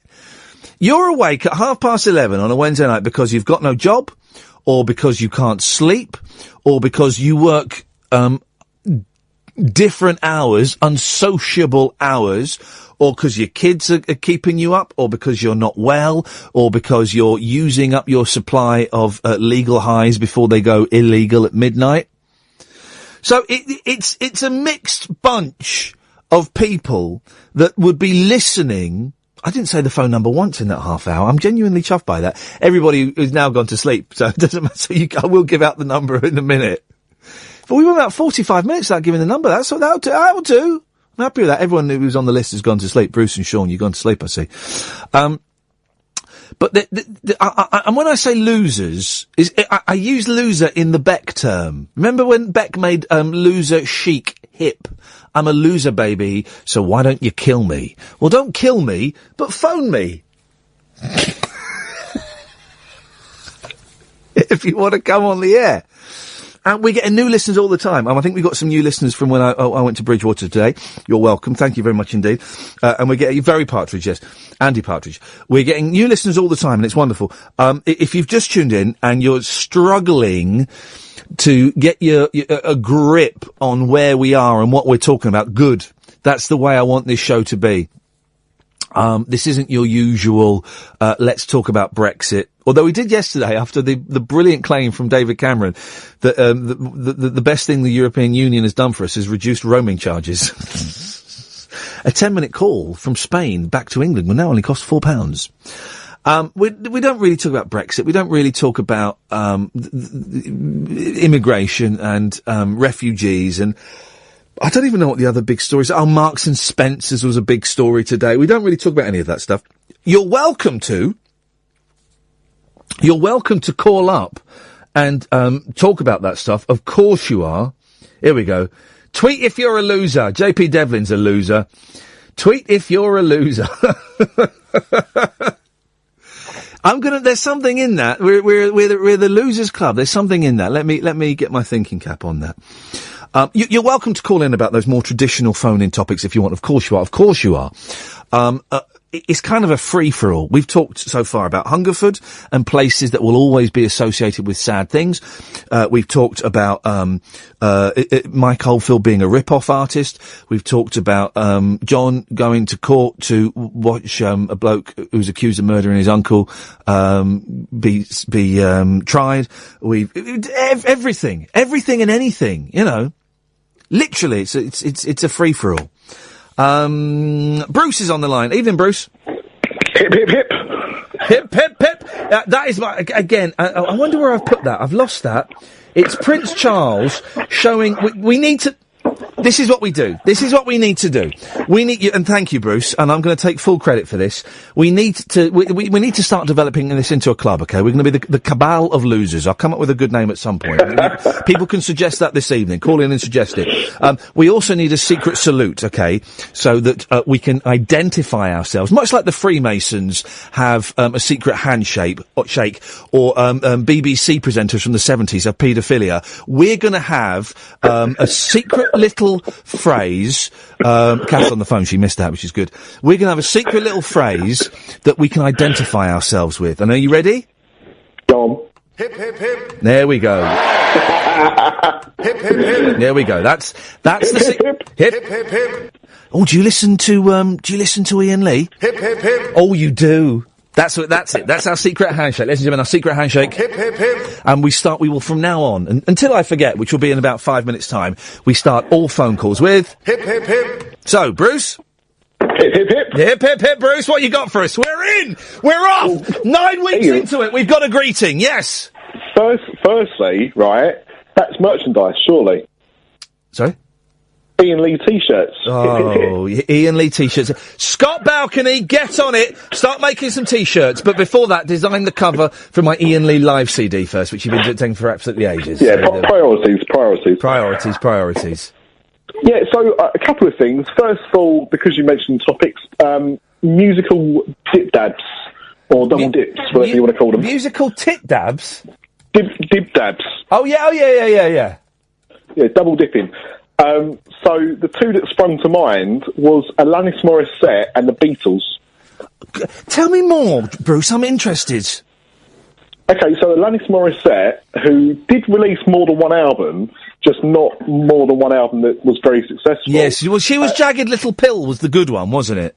Correct. Okay. And it sold something like 20 million copies or something stupid, or 50 million copies, and I think all of her albums combined after that didn't sell a tenth of that number. But anyway, so for the 10th anniversary of Jagged Little Pill, she teamed up with Starbucks when they used to release CDs, if you remember, and did an acoustic Jagged Little Pill. What, the whole album? The whole album acoustic. And released it as an album? And released it. It was sold in Starbucks, and then it was later released elsewhere, yeah. Cheat. What an absolute cheat.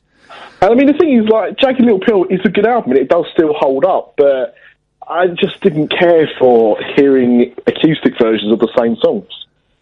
Yeah, I know. That's just me. Yeah, but I really like Kiss Unplugged. So, I know what you mean. It's cheating. She's cheating. But the thing is, there's a difference, Ian, between just doing it and doing it for a kind of reason. Kiss didn't need to do that. No. It wasn't like they were in a musical lull. Alanis Morissette didn't have a hit after Jagged Little Pill, really. And so she was like, I've got one hand in my pocket and the other one is giving up peace sign. That's the bit that put me off, though. I've got one hand in my pocket, nice, and the other hand is giving a peace sign. I just thought, oh, no, I'm not having that. Hey, Ian. Yes, boss? Isn't it ironic? Hip, hip, hip! Hip, hip, hip! And the Beatles, of course, did Let It Be Naked. Yeah, I don't think anybody bought that, did they? Apart from my mum, and it was rubbish. Yeah, my father-in-law, he bought everything that had was associated with the Beatles, so he had it, but I don't think it was ever listened to be honest. Yeah, we bought, basically, because Paul McCartney, and he said Phil Daniels, Paul McCartney was so upset with what Phil Spector did, so I'm slightly distracted, because we're onto something with the hang on, what was that? Oh, that was my dog. What's it doing? I yawned. Dog? That's not a dog yawn. Yeah, it was. Okay. Yeah. All right. Yeah. But the loser thing is really taking off on Twitter. Everybody's going loser crazy on Twitter. I'm retweeting like a lunatic. But yes, whatever we were talking about, excellent stuff. Bruce, hip, hip, hip. Hip, hip, hip. Ta-ta. Hip, hip, hip. Hip, hip, hip. We're in, ladies and gentlemen. Hang on, turn the music up, because I'm going to make that louder. Turn the music up, guys. Let me boost Charlie. There we go. Hip, hip, hip. Boom, we're in. We're onto something here with the late night losers. We're onto something here. That's our call. Andy says on Twitter, at Iain Lee, if you want to tweet me, in defence of Alanis Morissette, right, who we may have been a little bit harsh to. Alanis Morissette was only 19 when she wrote Jagged Little Pill. When I was 19, I once got so drunk that I soiled myself.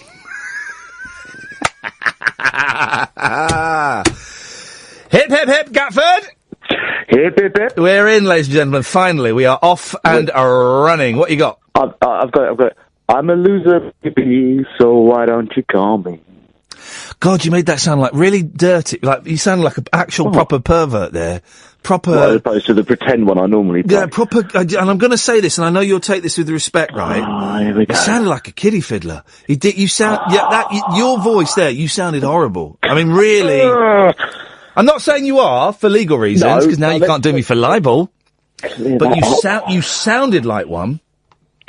Yeah, I'll just wait for the Twitter abuse on that one. Thanks, Ian. That's not a problem at all, mate. Any way I can help, then if I can help you get trolled, then I'm happy to. I think maybe we'll do this on Friday, right? The thing that we find, like one sad, lonely person on Periscope. Yeah, I think that'd be good, yeah. And we this is the phrase they use, right? It's a horrible phrase, but this is what we're going to do, guys, and I can trust you. We're going to love bomb them. We're going to love bomb them. So we need to find a person that's got like literally 2-3 viewers, and we are going to pile in, and it's going to be lovely, and it's going to be wonderful, and we're not going to be nasty or snarky or horrible or rude or anything. We're going to be complimentary. We're going to be complimentary. But we are gonna love bomb them. Friday night. God, there's so many losers on Twitter, and more than usual. I don't know if I can retweet everyone. I can't retweet. There's too many of you guys, but thank you. There's a lot of losers out there. I appreciate the losing and the hip, hip, hip. Friday night, that's what we're going to do. Remind me, Catherine, we're going to do that. We're going to love bomb some poor periscoper somewhere around the world. I imagine it'll probably be in America or somewhere. That'd be a nice thing to do, wouldn't it? Yeah. That's what we're going to do. What you got for us, Catford? Well, you got one thing slightly wrong there that I just want to do a slight correction on. Yes, boss!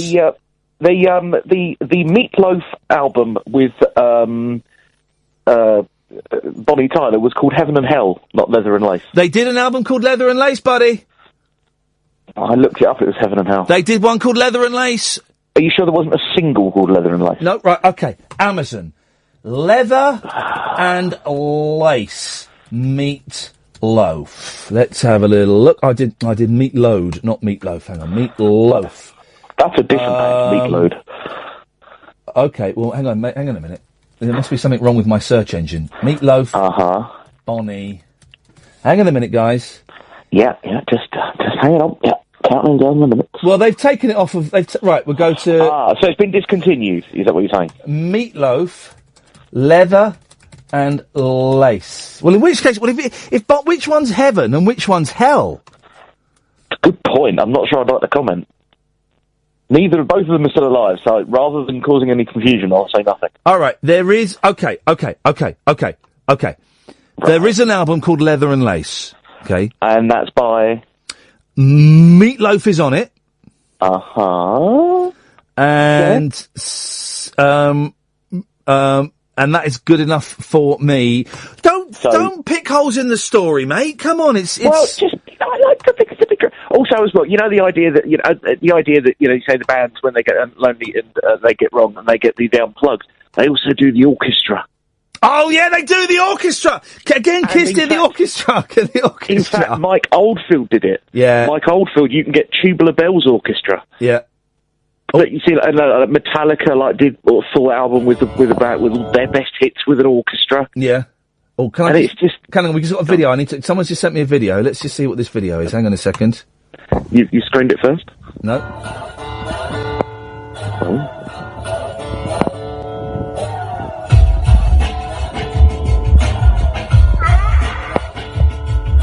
Oh God, that was horrific. I'm going to retweet that so you can see the full horror of... Is that just your face on Beck?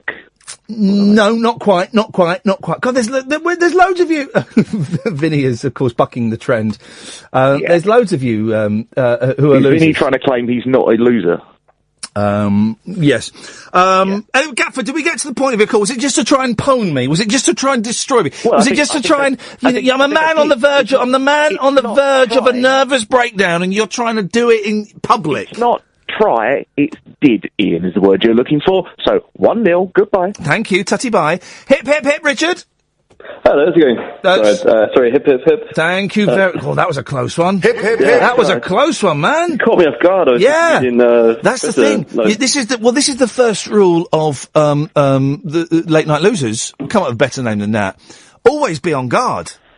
Hey, have you heard that there are loads of prisoners doing fight clubs in prisons? There's a surprise. Yeah, I'm not going to lie, that news story just made me think, where's the link for that? Exactly what I thought. Oh, I wonder if I could find that on YouTube. The story was basically an advert for it. It was like, there's organised fight clubs and these videos of illegal mobile phones. I was like, this sounds fantastic. If there is any use for prisoners, right? I believe in rehabilitation and help with drug addiction and mental illness, all of that stuff, right? But if there are murderers and stuff and prisoners that can't be rehabilitated, I can't think of anything better than watching them fight each other, bare knuckle fighting. But have you seen the film The Running Man? Yeah. it's The Running Man, but on a much smaller scale. Yeah, I think I've got tab open googling something about it. Well, if you find the link, send it on to me, won't you? I called in just to talk about how weird Periscope is today, because I'm still not back in work, so I watched your talk earlier, which is really interesting. Thank you very much. In respect to a commitment to making children cry as well. Yeah. What, you're talking again in terms of the talk and playing the bit that was upsetting? Well, just in general. No, just bullying children. I do make children cry sometimes. That does happen, yes. But then afterwards, I'd never really used Periscope before. The first time I used it was when there was that puddle in the north. The puddle. Were you the one that told us about the puddle? I don't think so. So there was a puddle that was on the news and everyone was periscoping this. But what were people? It was just deeper than it looked, wasn't it? Yeah, it was pretty much impossible. I think it was there wasn't really any way to cross. There was a bridge or something, and then you would cross it and go in through this puddle. So people, just were walking through it and getting wet. I was basically spent last night watching people get wet. Brilliant. There's no better. It's like the thing that always annoys me, right, is when it's icy, right. And the BBC are the worst at this, right? When it's icy, the BBC will say, well, it's been very icy out today, as these shoppers can show you. And it's loads of footage of people falling over and cracking their skulls, right? And the way they've got that is a camera crew has gone out, found the iciest spot and set up on the other side of the road and gone, we'll film this. Go and get the coffees in. I'll be all right. We'll film it. And they film it. Instead of standing over there and going, guys, be careful. This bit of pavement's quite slippery. You might just want to be careful. They sit there and they film it. Are you sure they haven't gone further? Because like if it's ice outside your house, if you just pour like hot water on it, that makes it worse because that freezes again. You can get done for sure that. They're not. You sure they're not doing that as well? Yeah, but possibly they are. But you can get done for that if you put oh, hang on. I'm a loser, baby. So why don't you kill me? Beck before he was good. Well, no, not before he was good. Beck when he was good. Before he became a Scientologist and started doing funk. That's when he lost it. I saw him quite recently in it's called the Social on Oxford Street, the basement of that. And he played like an acoustic set there. So many teams, yeah. Oh, I bet that was good. And he was really, really good. I've never been a massive Beck fan, but I was like a much bigger fan of him after that. Yeah, I used to like Beck because he used to be. I bored myself with that conversation. Fair enough. I just halfway through that sentence, I thought, I'm boring myself. Yeah, to be honest, yeah, I'll carry on talking about Periscope. Yeah, go on. Yeah, so that's what else is on Periscope after your talk finished. Yeah. And it's really weird, like just the normal stuff on Periscope. Like, I just looked what was in London. Yeah. And there was this girl in Enfield, and she was just sort of sitting, like at a table, smoking magic cigarettes. What? And listening to music, and she wasn't doing anything or saying anything, and then people were just like, she had like 800 viewers. 800 people, which is more than I get. Watching a girl getting stoned, listening. What was she listening to? She was listening to a song called Panda by Designer.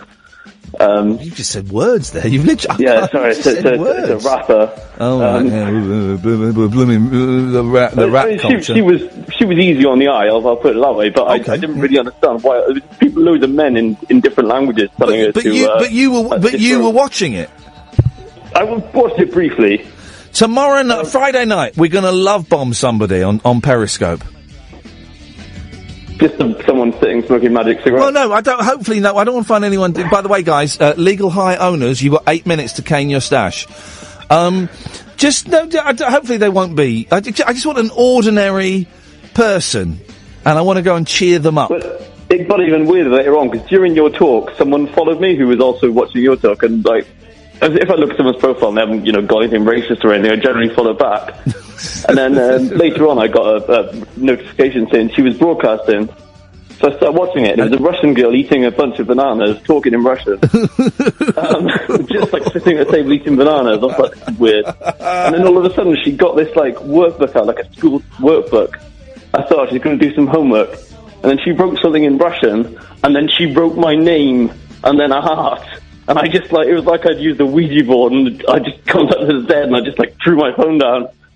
She wrote your name where? In the book? Like, in the book, yeah. So she wrote, like, a Russian word, then my name, and then a heart, and then I just went, well, this is too much for me. You're legally married now. She'll be arriving first thing in the morning with her mother and her 18 children from her first marriage.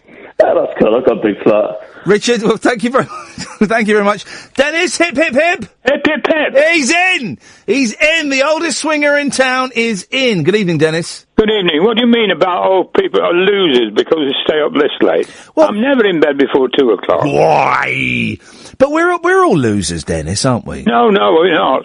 Yeah, I'm gaining all the time. Well, I just think that to be phoning a radio show, to be hosting a radio show at 7 minutes to midnight on a Wednesday night, it indicates that something's gone wrong for us somewhere, doesn't it? No, it's a great show. I listen to all these people coming up and chatting. Have you got an electric piano there? No. I just heard some music. What was the music? That wasn't me. No, it wasn't me either. Did you hear music? No. And I'm not deaf. Huh? And I'm not deaf. Pardon? I am not deaf. Pardon? Huh? No, it might be the chair swinging backwards and forwards on the chair. You're swinging, I see, okay. Swinging, yeah. No, I think you've got a great show. I'm glad I found you, brought you back to life, and it's great. Dennis, always nice to talk to you, mate. I'll speak to you later on. Bye-bye. Ta-ta. Sean? Good evening! No. Hip, hip, hip! Hip, hip, hip! I haven't given out the phone number for this whole hour. What's going on? This is almost like a success story.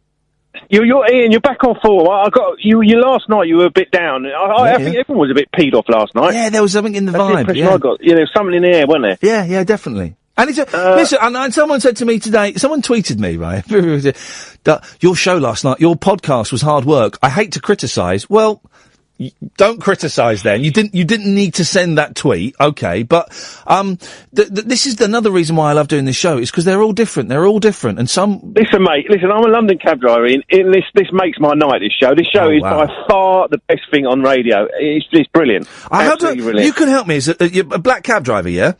Yeah, I am, mate, yeah. How do I find out my Uber rating? Oh, you just stabbed me through the heart. How dare you? It's a true question, though. How do I find it out? I don't know, and I don't care, to tell you the truth. Good. Ian, what are you watching at the moment, mate? What, now? On TV, yeah. I'm not watching... I don't really watch telly anymore. I've given up. I'm kind of... I'm sort of watching a few documentaries on Netflix and stuff, but I've got nothing on the go at the moment. Why? What are you recommending? I'm watching a show today called Bosch. Yeah, it's on Amazon. I started watching the first 2 episodes. It's blinding, mate. Oh, don't tell me it's any good, because my Amazon, I'm allowing my Amazon membership to lapse in 3 days' time. So I can't start watching a TV series on there now. Oh, it is really good, mate, honestly. I tell you what's good on Amazon, the Man in the High Castle. Have you seen that? About the Nazis? I'm going to start watching that. That is good, mate. That is good. I don't want to get into a long season or something because of what Lost did to me. Lost, I spent half my life on Lost for nothing. Yeah, I know. And Lost let me down. The only one that hasn't let me down was Breaking Bad. But Lost let me down. Battlestar let me down. Fringe let me down big time. You know, I've really invested a lot in that. Have you heard of one called Banshee on Sky? No. Oh, you got to get into that, mate. Banshee's absolutely brilliant. I tell you what I do want to watch. The one where they go back in time to try and stop the JFK killing. No, I couldn't get into it, mate. I watched first 2 episodes. I thought it was really boring. It's a date or something, 20 or something. I didn't fancy it, mate. And the last thing, you know, that young lady Vinny. Yes. Has she got a bloke? Because You're interested. Well, Sean, I am. Sean, listen, you're a good sport, and thank you for taking the Uber comment in the way it was intended. But genuinely, how do I find out my Uber rating? Vinny tends to call up after midnight, Sean. So, hip, hip, hip. And, was it Tim? Yes. No. What? Hip, hip. No. Hip, hippity, hip, hop. No. Don't stop the rock. No. Hip, hip, hip. Hip, hip, hip. No, right, I tell you what. You practice, and we'll come back to you after this. Talk Radio. Let's just try... Tim? Hip, hip, hip. No. Just flipping it. Just listen to this. Listen to this. Hip, hip, hip. Hip, hip, hip. Hip, hip, hip. Hooray. Hip, hip, hip. Hooray. No. Hip, hip, hip. Hip, hip, hip. Unbelievable. Well, just practice during the news, please, Tim. Late night, Iain Lee on Talk Radio. We have ways of making you talk. I'm a loser. I'm a loser. And I'm not what I appear to be. Of all the love I have won or have lost, there is one love I should never have crossed. She was a girl in a million, my friend. I should have known she would win in the end. I'm a loser, and I lost someone who's near to me. I'm a loser, and I'm not what I appear to be. Although I laugh and I act like a clown, beneath this mask I am wearing a frown. My tears are falling like rain from the sky. Is it for her or myself that I cry? I'm a loser, and I lost someone who's near to me. I'm a loser, and I'm not what I appear to be.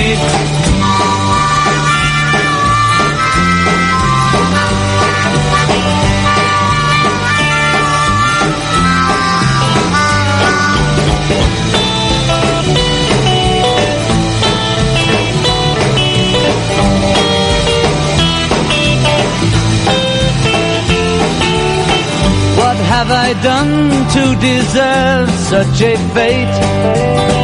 I realize I have left it too late.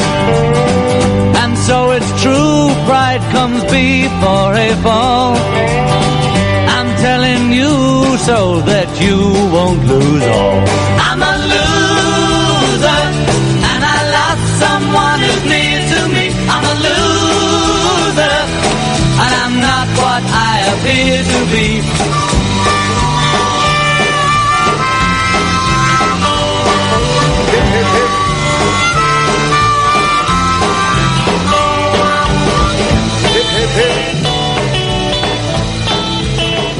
Tim, hip, hip, hip! Can I ask a quick question? Of course you can, boss, yes. When you go hip, hip, hip, yes. What am I supposed to say? You're supposed to go hip, hip, hip, back. Oh, I did that, didn't I? But with enthusiasm and gutso and spunk. Are you ready? Okay. I've got plenty of that. Let me have a go. Let me just sit up straight. Hip, hip, hip! Hip, hip, hip! We're in! What have you got for us, Timothy? Well, I remember you having this discussion. Well, I think I remember, but I might have jumped it. Okay. But it was a while back that you were talking about the sexiest animals. Yeah, that's right. Yeah, we were. We were talking about the sexiest animals. For me, it would be, and I don't want to say a kitten because that does imply underage. So a sexy cat, a young-looking cat, or a beautiful pony with ribbons in its mane, looking over its shoulder. Yeah, I agree with both of those. Yep. And I'd also add there are certain dogs that have a certain sexiness to them. Like what, for example? Well, which dogs? Whom are you thinking of? Waianara, you know, the ones with the blue eyes, lovely, dreamy blue eyes. Waianara. What they call Waimanara or something? I don't know. Bill Waimanara's. Does Casanova? I don't know. Hang on. Waimanara. Waimanara. Oh, it is called that. Okay. Weimarama. Weimarama. Okay, I still don't know what it is. I still don't. None of you are helping in any way whatsoever. So you get horny for dogs, okay? But I found, I think, the perfect mix of animals. Yes. That's, I think, probably the sexiest animal in the universe. Wow. So far. Okay. Have you got Google Image in front of you? I've got it up now. And Google Image. Yes, sir. Okay. Maned fox. Maned fox. Maned, as in like a mane. Images. Oh, it's got lovely legs, isn't it? Lovely legs. Lovely long legs, like Kate Moss, or who's the one that slaps air stewardesses? Naomi Campbell. I know. Yeah, I was about to say Naomi Campbell, and then he's got like he or she. There's a Freudian slip. Well, yeah. Okay. Well, we'll move past that. But he's got lovely bone structure. As well on the face. Yeah. The lovely legs, and then the really fluffy coat, and the mane as well. Bit of everything. Very cute face. The other week we mentioned the world's most beautiful horse. Oh yes, I remember that. She was stunning. Well, you know there is now the world's most handsome horse. Oh, I don't know about this. Yeah, it's in. Is it in the papers today, or was it yesterday? Oh, it's in. Here we go. It's in page 3 of the Mail. Hang on a second. Let me find this. It's the Idris Elba of horses. Oh. Black Beauty, who's the main attraction. Hello. I've just gone on Google Images. Can you see it? Thanks in no small part to his gloriously flowing mane, Frederick the Great has become a celebrity horse of international renown. Millions worldwide watch the sleek black stallion's videos. Keep banging on about the colour. I don't technically see colour, but that's by the by. No. He stars on his own range of prints, posters and greeting cards, and has even been offered roles in movies. I think we know what kind of movies he's been offered parts in. I know, and sign me up for them. But he looks a bit like a darker Fabio. Do you remember Fabio?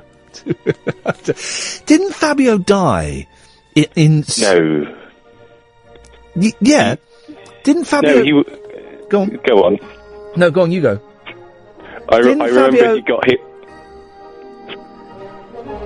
Didn't Fabio get hit... Died? By a bird. Do you remember when he got hit by a bird? No. No, look up Fabio Bird. What kind of radio show is this, where everything you tell me, it starts with the sentence, here, Google this, right? Fabio getting hit by a bird. Well, that's basically how I navigate any conversation. Fabio, I reckon Fabio is dead. I've Googled Fabio dead. There you go, Fabio Lanzoni. He's still alive, he's 57. Looks good for it. He doesn't actually. He looks like someone I know. I can't think who he is. Where does he say he gets hit by a bird? So type in Fabio Bird, and he was on a roller coaster, and a bird hit him in the face. Bird. I'm surprised that doesn't happen more often. Hey, there's a picture of it! Yeah. Look at his bloody nose, and the woman next to him is in his... They're all in hysterics. Even the woman behind him is covered in his nose blood, and she's in hysterics. Never forget the day Fabio killed a bird with his face. Flipping heck. Can it get much better than that? I mean, really, that is... that's amazing. Well, thank you for that, Tim. No problem. Ta-ta. Fabio killed a bird with his face. Have you seen the picture? Google Fabio Bird, and the images come up, right? And then you see the picture of the girl behind him covered in his blood. Flipping heck. Evening, Jerry. Hip, hip, hip. Hip, hip, hip. Hip to be square. Hip square. It's hip to be squared. There we go. I see what he's done there. I like that, Jerry. How you doing, buddy? You all right? Yeah, not too bad. Having a good day today. Good. What you got for us, boss? So just remind me, it's on Nemesis at Alton Towers at the front row and sneezed. It's not went behind me, don't know where it went. Jeez, we can take calls on that. Your horror stories on fairground rides after Fabio killed a bird with his face. Nice. And Jerry snotted over loads of people behind him. I want to lock somebody in the toilets all night as well. I've done some stupid things in my life. Yeah. Lock somebody in the public toilets all night. You make it quick, save the shopper's champion. Yeah. And you had to lock the toilets up and was embarrassed. So then just like the ladies. Here we go. I'm having a real problem at the moment, Jerry, with my fly, right, on my jeans. It's broken, so it keeps coming down. And I've been doing a lot of talks, and I keep noticing halfway through that my fly's undone. And I'm talking in schools and colleges. It looks like you're messing with yourself. It's inappropriate. Yeah. Could be arrested for that. You could be very... Get down the station and answer a few questions. Yeah, well, exactly. You've got... Alfred inquiries. All right. Stop. Just in case they're listening, please don't. I'm off. I've had Dr. Pepper, I'm sorry. Yeah. I remember when Dr. Pepper came out in this country, right? And we were all excited. A new fizzy pop. There was a new fizzy pop. Wow, let's go and buy... Mummy, can we try the new fizzy pop? Yeah, okay. It is disgusting. Yeah, well, it gets off your face. I've been tweeting all night to you. To me? Yeah. I've not got them, mate. Yeah. Where? It's under a different name. Also, cutting crap. Where's the crap?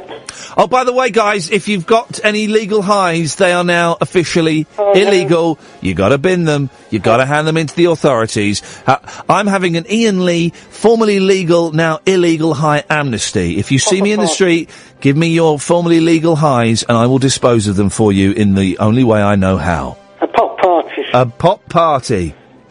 I forgot what we were on about before. Hopefully I've waited for the CPS as well.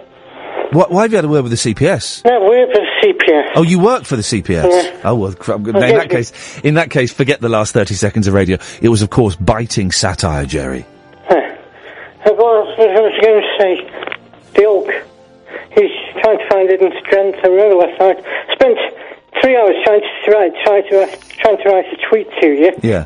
Just finished it and some kept in with the right answer. Can't believe it. Well, that's the way it goes, mate. Well, thank you for attempting. Okay. Jerry, nice to talk to you, fella. You like to cast? No, I won't. She's sexy. Oh, right, good night. Thank you very much indeed. We'll have none of that. Well, there we go. Look, we haven't given out the phone number for an hour and a quarter. That's a first on this radio station. I will give it out in a minute, though, because what we're going to do for the last 45 minutes of the show is we'll take your calls straight to air. I'll explain how it works after this. Well, there we go, an hour and 15 minutes without giving the phone number out. That's got to be a record. Make sure my boss knows. I will give it out now, because things change for the rest of the show. I take your calls straight to air. You call 0844 499 1000, 7 pence a minute plus access charge, significantly more from mobiles, and you come straight to air. Like this. Line 1, you're on the wireless. I'm going to brush my teeth in 14 minutes. You really only meant to do it for 2 minutes. Any more than that is detrimental. How tricky is it with the electric toothbrush, right, to not do the brushing motion? Because you're not meant to. You're meant to hold it still, and then move it, and then move it. And I still find myself doing the brushing motion with the electric toothbrush. Now that's no good to anybody, is it? That's not having any benefit on the tooth at all. Line 1, you're on the wireless. Hey up, Ian. Hello, Russ. I've got a poker game for you. I know there's not long left in the show. Yeah, go on, man. It's just something different. Yeah. Word poker, but it's not just any word. They've got to be words that are satisfying or therapeutic to pronounce, right? Okay, you go first. I've got 2. Well, give us one and we'll have a game. Right. Trebuchet. Serendipity. It hasn't quite got it, but... Hang on a minute! Serendipity hasn't got it? Are you nuts, Russ? It's in the pronunciation. If you get it, mate, if you feel it, then that's I feel it. I'm feeling it. Serendipity. Nice one. Well, no, we're going to carry on with the next call. Go on. What's your next one? Go on. Thomas Schaffenacker. Well, that's it. Now you're introducing names into it. Well, yeah. I wasn't expecting to be carrying it on. I thought you were going to carry it on with the different calls. So you've caught me out there. And I'm going to... Schaffenacker is a nice one. Okay, I'm going to say one, and it's a rude word, but I don't mean it to be rude, but I like the word. Fellatio. Well, this is what it's all about. It's words that give you that to pronounce. Yeah. That's a nice one. I like that one. Yeah, I bet you do, Russ. Thank you very much indeed. Line 2, you're on the wireless. Oh, mate. Hello, mate. What's it called earlier on when you were on about stuff, and how's your mum anyway? Because what it is... Yeah. When you was on an advert earlier on, I flicked through, and you was right the other night saying about taking my mum out of hospital. Yeah. Because a study's saying now that vulnerable old people should not be kept in hospitals. Yeah. Well, and you are right to do that. She's all right. I think she's having the operation that she needs tomorrow. Fingers crossed, if it goes well, she'll go home Friday. So fingers are crossed. Although I bet she goes home Monday. But I think we're getting close to her getting back home.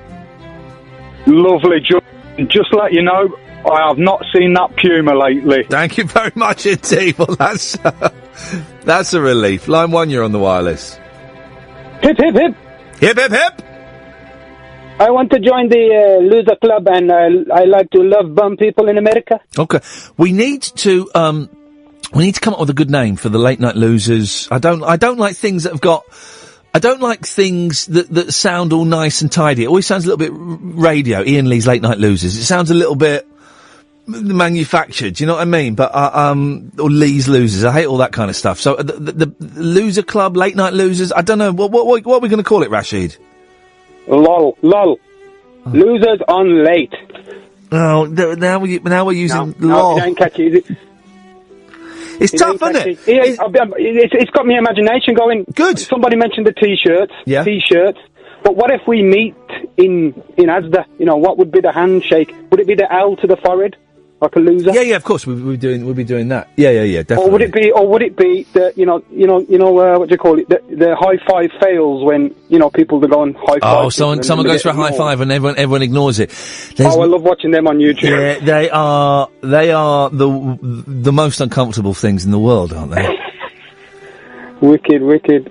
The losers, hip, hip, hip. Hip, hip, hip. Thank you, Rashid. 0844 499 1000 is the telephone number if you want to give us a call, and this is kind of how the last hour rolls, really. And again, it's a weird time. 21 minutes past 12 on a Wednesday night, Thursday morning. Technically it's not Thursday morning until you've had a sleep. And you've probably got a long day tomorrow, haven't you? Tough day ahead of you. I have got a long old day. It'll be good. I'm looking forward to it. Looking forward to seeing the kids. I haven't seen them for the last couple of weeks, really, because of work and stuff. But it's going to be tiring. It means I'll be tired for tomorrow's show. And then Friday I got a busy day.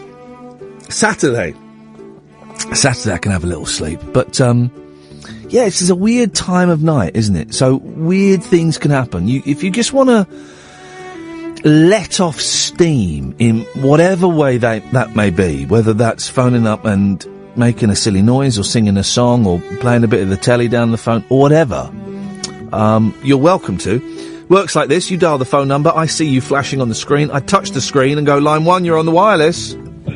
Hi, Ian, it's Nelson from the Norfolk. Hello, Nelson. What you got for us? Thank you very much indeed. Well, that's a blast from the past. Line 2, you're on the wireless. Oh, you're right, Ian. How's it going? Yeah, I'm good, thanks, mate. What you got for us? Yeah, you know, you play all the, the Littlest Hobo theme, I had you playing the Hulk theme, and then you mentioned the Laverne and Shirley last night. Yeah. I was thinking of, you know when you hear a theme tune that you really like from a TV show, but then you hear it, years later, and it's got a second and third verse that you just didn't know existed? I've got 2 examples. Yeah, Cheers, go on. Cheers and Married with Children. I don't remember the Married with Children theme. It's Dean Martin, you know, the Love and Marriage. Oh, yeah. Yeah. Anyway, that's it. I don't know if you can think of one. Off the top of my head, I can, right? But they're not songs; they're instrumentals. The Professionals. I remember hearing the full Professionals because it's got this massive extended guitar solo in the middle. Yeah, it doesn't feel right. No, it's not right at all. There's a whole website to do with the Cheers one. I went and Googled it. There's a load of people getting a bit geeky about it, but yeah. There's a really good version of the Cheers. What do you mean there's a whole website to it? Cheers theme?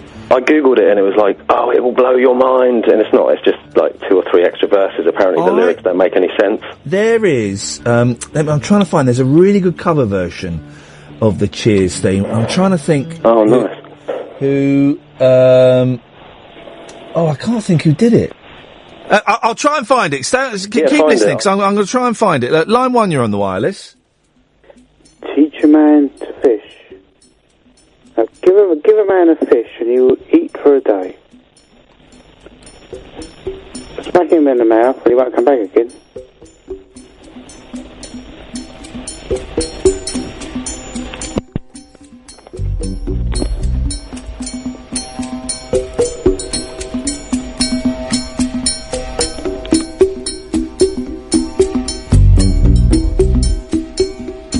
Yes, line 2. Ian, it's Russ here from Lichfield.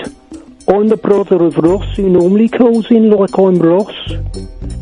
Ian, mate, I've had it off in the Old Bailey, Yeah, what happened was, right, I was in there watching a case, right, and I was simultaneously tweeting to me mate, right, on me TalkSport Late Night Loser Golden Year Facebook page, right, 2001 to 2007.5, and all of a sudden, I feel somebody under the bench, relieving me like Ian.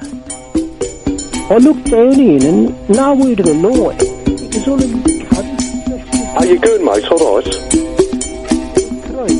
Hurting and meowing. The queen of all words, moist. The king of all words, plinth. Imagine a moist plinth.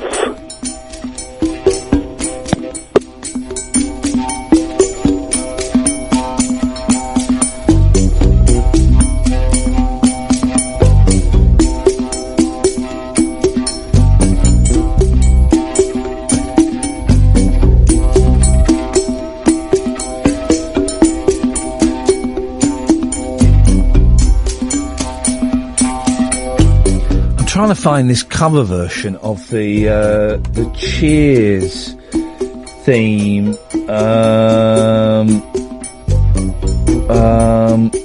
and I can't remember who did it. Hang on a minute. Hang on a minute. Bear with me. Bear with me. Bear with me. Bear with me.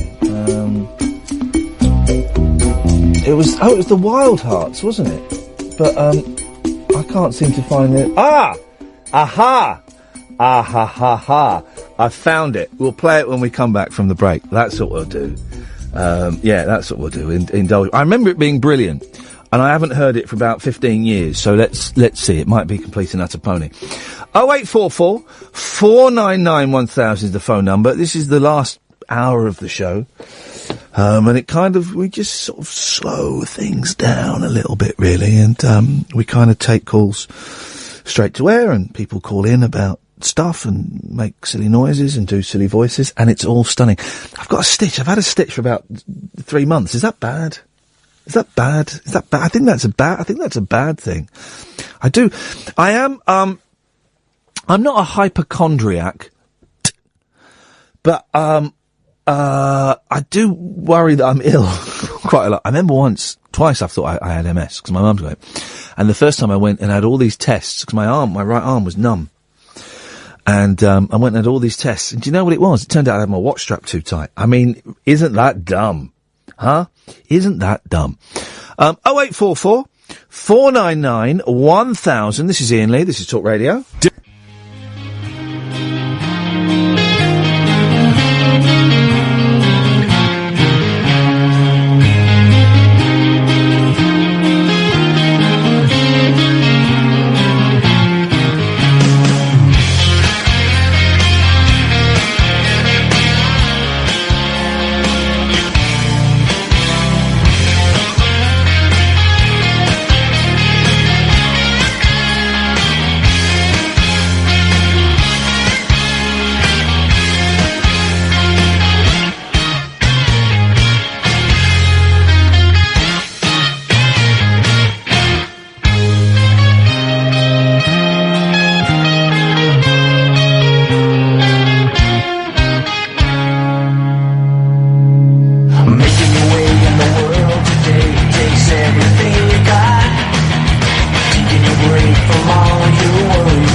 And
Better Than I Remember.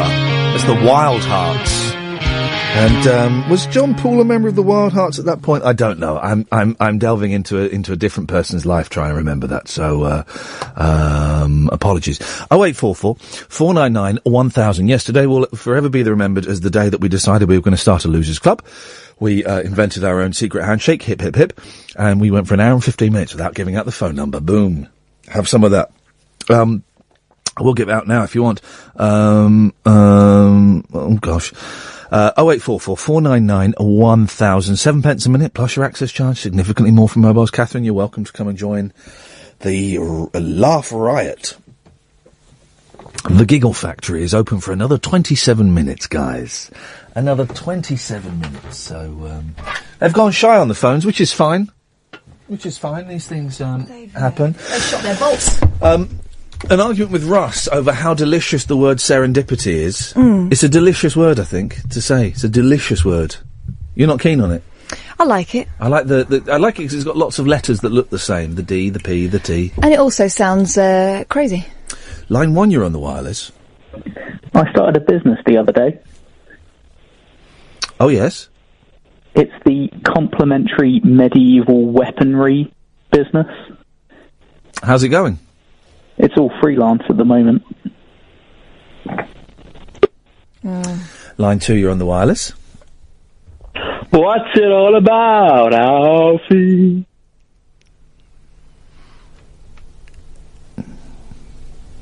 You tell me.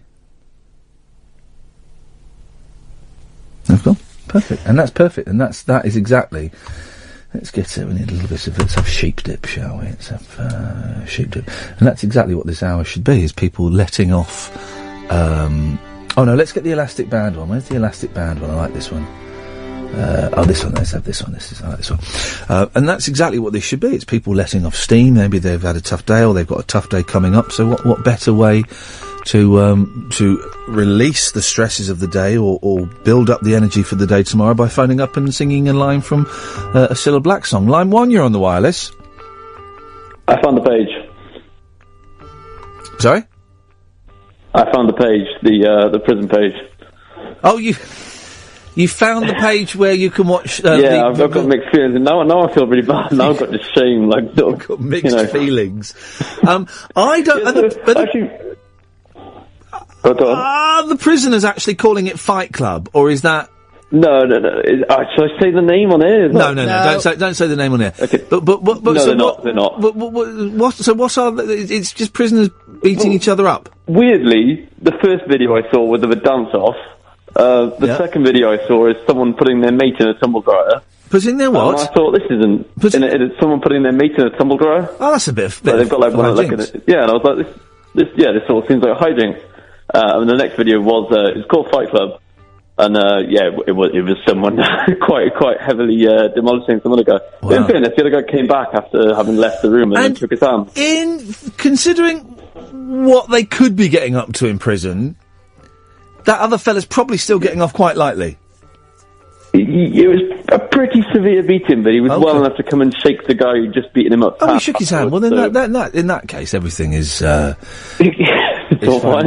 Can't they do... Because I can't get a phone signal in my house, right? Mobile phone signal in my house. I have to go and stand outside. Can't they put, like, something in the prison that stops them getting a phone signal?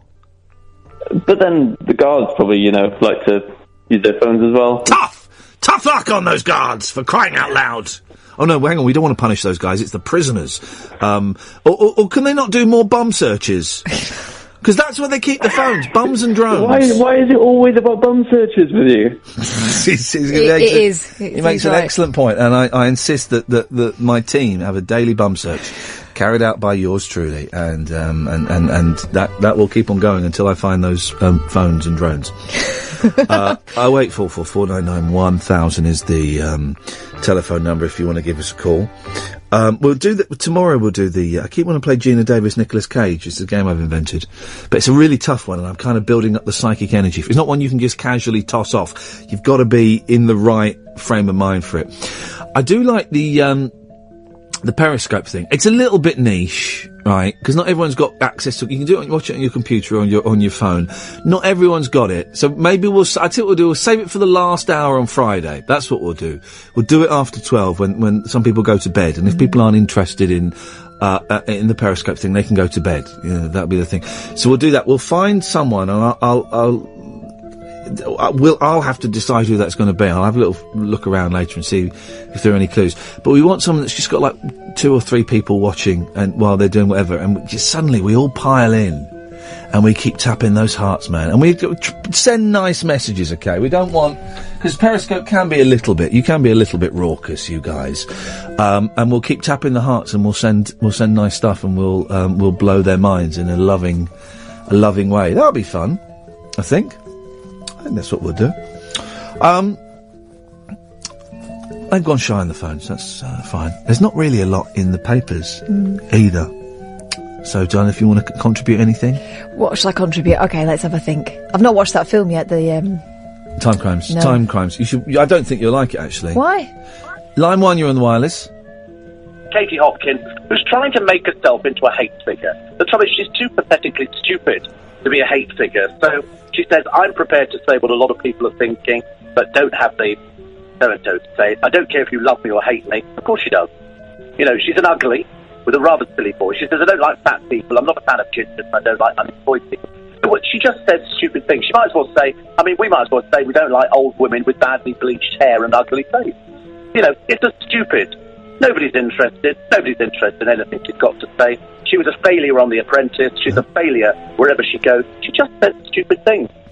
One of these days, somebody's going to come up to her and literally get a big mud pie and go in her face and go, oh, that's funny. Isn't that hilarious? She's not interesting. She's not controversial at all.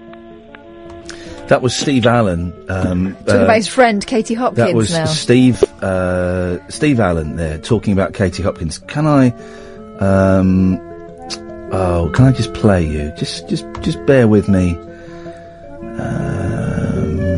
Just bear with me. Wasn't he just having a go at her for doing what he does? Yeah. He's a nasty piece of work. But where is it? I haven't got the clip. Where is it? I really don't know what the hell is going on with my computer. I can't find anything. It was there a while ago. Oh, hang on a second. So she's just making sure everything's all right. There we go. Here he is. Well done on your award. I'm very pleased. Thank you very much. 73 years in radio. Unbelievable. And finally won the Gold Award. 73. Hey, what's Iain Lee's beef with you? He was banging on about you the other day on Twitter, having a bit of a whinge. I know, really? Yeah. Do you know him? Well, he used to work for us. Yeah. Oh. That's all I know.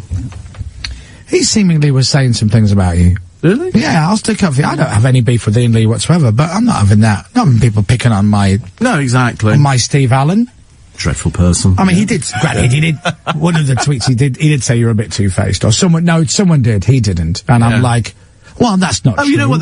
Steve used to hate me, met me, and now likes me. So I wouldn't say that's two-faced. I don't think that's two-faced. Somebody said to me, oh, so you've had guests in conversation, you used to slag off, and you go, yeah, everybody can change their opinion. Yeah. Well, nice to meet Little Miss Perfect out there. And by the way, Steve often has guests on that he doesn't like, and still doesn't change his opinion afterwards. No. Oh, I did about Katie Hopkins. Oh, yeah. What? I didn't like Katie Hopkins to start with. Oh, and you should have stayed in that place. She's really nice. Ladies and gentlemen, thank you very much. If that's not the definition of two-faced, I have no idea what is. 08444 991 1000 is the telephone number if you want to give us a call straight to her. Oh, that's a little bit too loud. Let me go there. Yes, line 1, you're on the wireless. Hi, Ian. I'm really enjoying the show tonight, but I've got a problem. Yeah, of course. What can we help you with, mate? Well, I'm listening online, because you're not available on DAB around these parts. I apologise for that, yes. That's okay. My laptop battery currently has 8 minutes remaining. Now, I could plug the laptop in, but I thought I'd pay something like £30 per minute just to listen on the phone. Okay. I do realise I could just stream you on the phone. Well... The choice is yours. You can either feed my kids, or you can steal the food from 2 adorable young children and or mine as well. And listen on your phone. and stream it. Why's your bed music from an old BT advert? It's the Bangering Cafe Orchestra. It's Bob Hoskins going, it's good to talk. It's good to talk. And he was right. It's good to talk. Yes, it was. Was this the music they used? It was. Oh, well, there you go. There you go. So I've learned something and you've learned something. Well, what have you learned? My battery now says it's got 11 minutes remaining, so I've learned that if I phone you, my laptop charges itself by 3 minutes. That's what happens, you see. That's the beauty of it. That's the beauty of it. 0844 499 1000 is the telephone number. Line 1, you're on the wireless. Hello. Hello, you're on the air. Hip, hip. Hip, hip, hip. You were talking about Harold Shipman earlier on, the Doctor. Yes, we were. Not the good doctor, the bad doctor. I saw the film. Have you seen the film about him? Who played Shipman in the film? Wasn't Martin Clunes, was it? No. It was someone, wasn't it? The film was called The Old Deer Hunter. The what? The Old Deer Hunter. The Old Deer Hunter. Oh, I see what you've done there. I see. You've made a joke about a man murdering all women. But there was a film, wasn't there a film on ITV with him? And it had, I know there's one about Fred West. But it wasn't Clunes, obviously. No, Clunes does play a doctor on telly, though. But it was someone was playing Shipman, and they had the beard and the glasses and everything. It was James Bolam. It was James Bolam. Yeah, it was one of the likely lads, the not so likely lads. And he's also responsible for the aberration that is Grandpa in My Pocket. James Bolam, Harold Shipman. He was also in the worst sitcom ever, written by a friend of mine, called Pay and Display. Oh, what was that about? It was about two people working in a car park. It was rubbish. My mate Dom wrote it. Goodness. I remember watching it round his house, and it was... What did you do with your face? I went, oh, well done, man, that's really good. Look, there's Bolam as Harold Shipman. Look. Isn't that good? Lord. Isn't that good? Well, I wouldn't mind sourcing that and watching it. I bet that's good. That good bit of drama. Why are we, as a people, obsessed with murder? We love a good murder. We love a good murder story. We love a bit of curtain rattling. We also love, murder films where people get murdered, and we also love reading books about real murderers. It's modern day horror, isn't it? Because you don't believe in ghosties and that. What do you mean anymore. it's modern day horror? Modern day horror is modern day horror. No, in the olden times, we would have been telling stories of the Babadook, or that's a rubbish film. Or my mate Scott was scared of that film. It's rubbish. I've seen it. That's Sounds rubbish. Crud. Or Terrible Banshees, film. or whatever. Right Yeah. now, we're frightened of the devil within. But not even. Well, no, I don't think that comes anywhere close to touching the actual truth of it. Give me your theory then. Well, no, I don't have a theory. This is what I'm asking. But what you've said sounds like bollocks. If I'm honest, it does. Because we love reading about murders. But imagine, we've spoken to a young lad who's had a member of his family murdered, right? And I wonder. Okay, here we go. I wonder if now that murder has touched his family, whether he gets the same pleasure out of horror films, for example, where it's a murderer killing people, that we do, that someone who hasn't been touched by murder specifically gets. And we do get pleasure, because it's fun to be scared, and I'm explaining to my boys that there are two types of scared. There's the scared where you want to run, and that's not fun. But there's the fun scared where you're watching a film and it's a bit scary, but actually it's brilliant because it's a film, and you can kind of revel in that and enjoy that. And I wonder if that has touched someone's life, if they view those films differently. And if they read the story, we are flippantly joking about Harold Shipman. And I wonder if people... other people who've been affected by murder can make those same jokes. I don't know.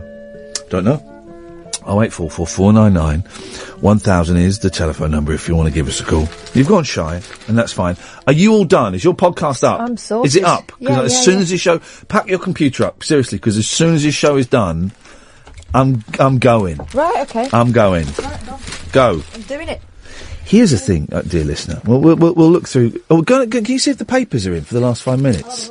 I wonder what time they come in, because they just as we leave. What is the point of that? Just as we leave. Today's newspapers come in. How the hell does that work? For crying out loud. Oh, the Star is full of really good stories today, right? Where do we start? We start with Tarzan. Well, they're both connected. They're both swingers. The Babadook wasn't scary, Scott. He's tweeting me. It's proper scary. It wasn't scary. It was utter rubbish. Ian, I've got literally no idea what that means. But don't. Okay, well, thank you very much indeed. You could just shook your head instead of motioning in semaphore. They're both connected. They both involve swingers. One is Tarzan, and one is this. Swingers romp for a hospice. Now, you've got to respect these guys. Swingers, oh dear, are raising cash for a hospice by holding steamy wife-swapping orgies. Imagine such a thing. Here we go. This is why this show is so brilliant. John, who we spoke to earlier on and was gracious enough to talk to us about Bon Jovi Unplugged and the story of his uncle meeting a tragic end, murdered. And John just replied on Twitter, I hadn't really thought of it, but I haven't watched a horror film since. Hashtag hip hip hip. So, isn't that interesting? I wonder, because murder, to me, John, murder is not real. It's not real. It doesn't happen. You know, it's something I read about and something I watch and something I see. It's not real. It hasn't touched me. So I don't have, thank Christ, the cold claws of it around me. You know. It's interesting. I appreciate you getting back, John. Thank you. Randy couples are packing sex clubs. Where the hell are these sex clubs? Where are all of these sex clubs? Randy couples are packing sex clubs across the country to raise cash for the good cause. The events are organised by Swingfields. An event last weekend at a sex club in Kent. Careful. I don't like this bit of music. Let me find something. Let's go to the next one. There we go. That's called Pythagoras' Trousers. Let's try... Oh, no, let's try this one. This one looks like a nice one. We'll have this. There we go. It's the end of the show. I do like the way I used to worry when we didn't get calls towards the end of the show, and it would. But now I kind of. I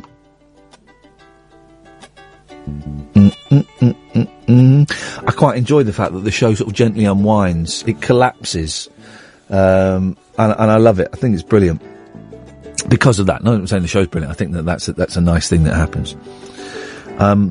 An event last weekend at a sex club in Kent promised open from 10 a.m.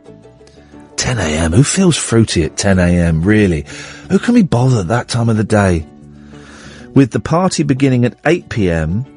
till 3 a.m. finish, this will be a wild night of madness and badness. Charity raffle on the night with some great prizes. I mean, really? You're going to an orgy? Where are you going to keep your raffle tickets? That's the question. Where the hell are you going to put your raffle tickets?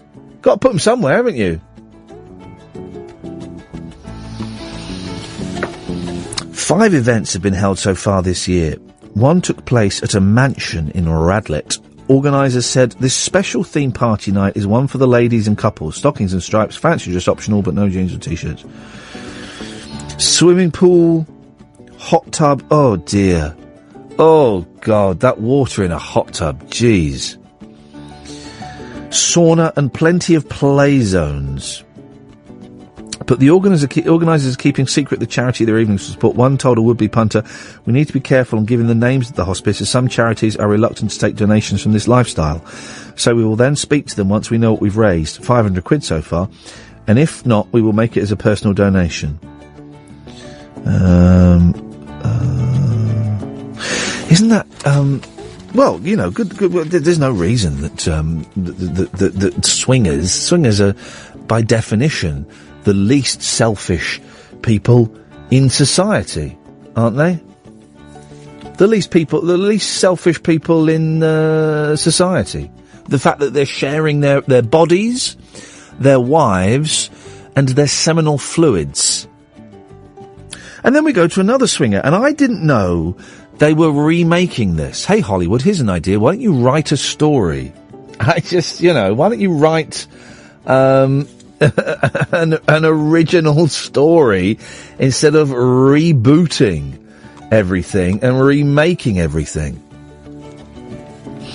Tarzan actor. Yeah, I know, they're remaking Tarzan of all things. I mean, I used to like the cartoon, mainly because the words span around in a circle at the end or at the start, but as a film, Tarzan actor Margot Robbie injured her muscle-bound co-star, Alexander Skarsgård. I have no idea who any of these people are.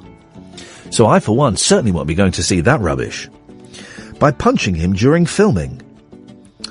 Margot, 25, who played... Imagine being in a movie at the age of 25. That's not fair, is it? That doesn't seem right, really, does it?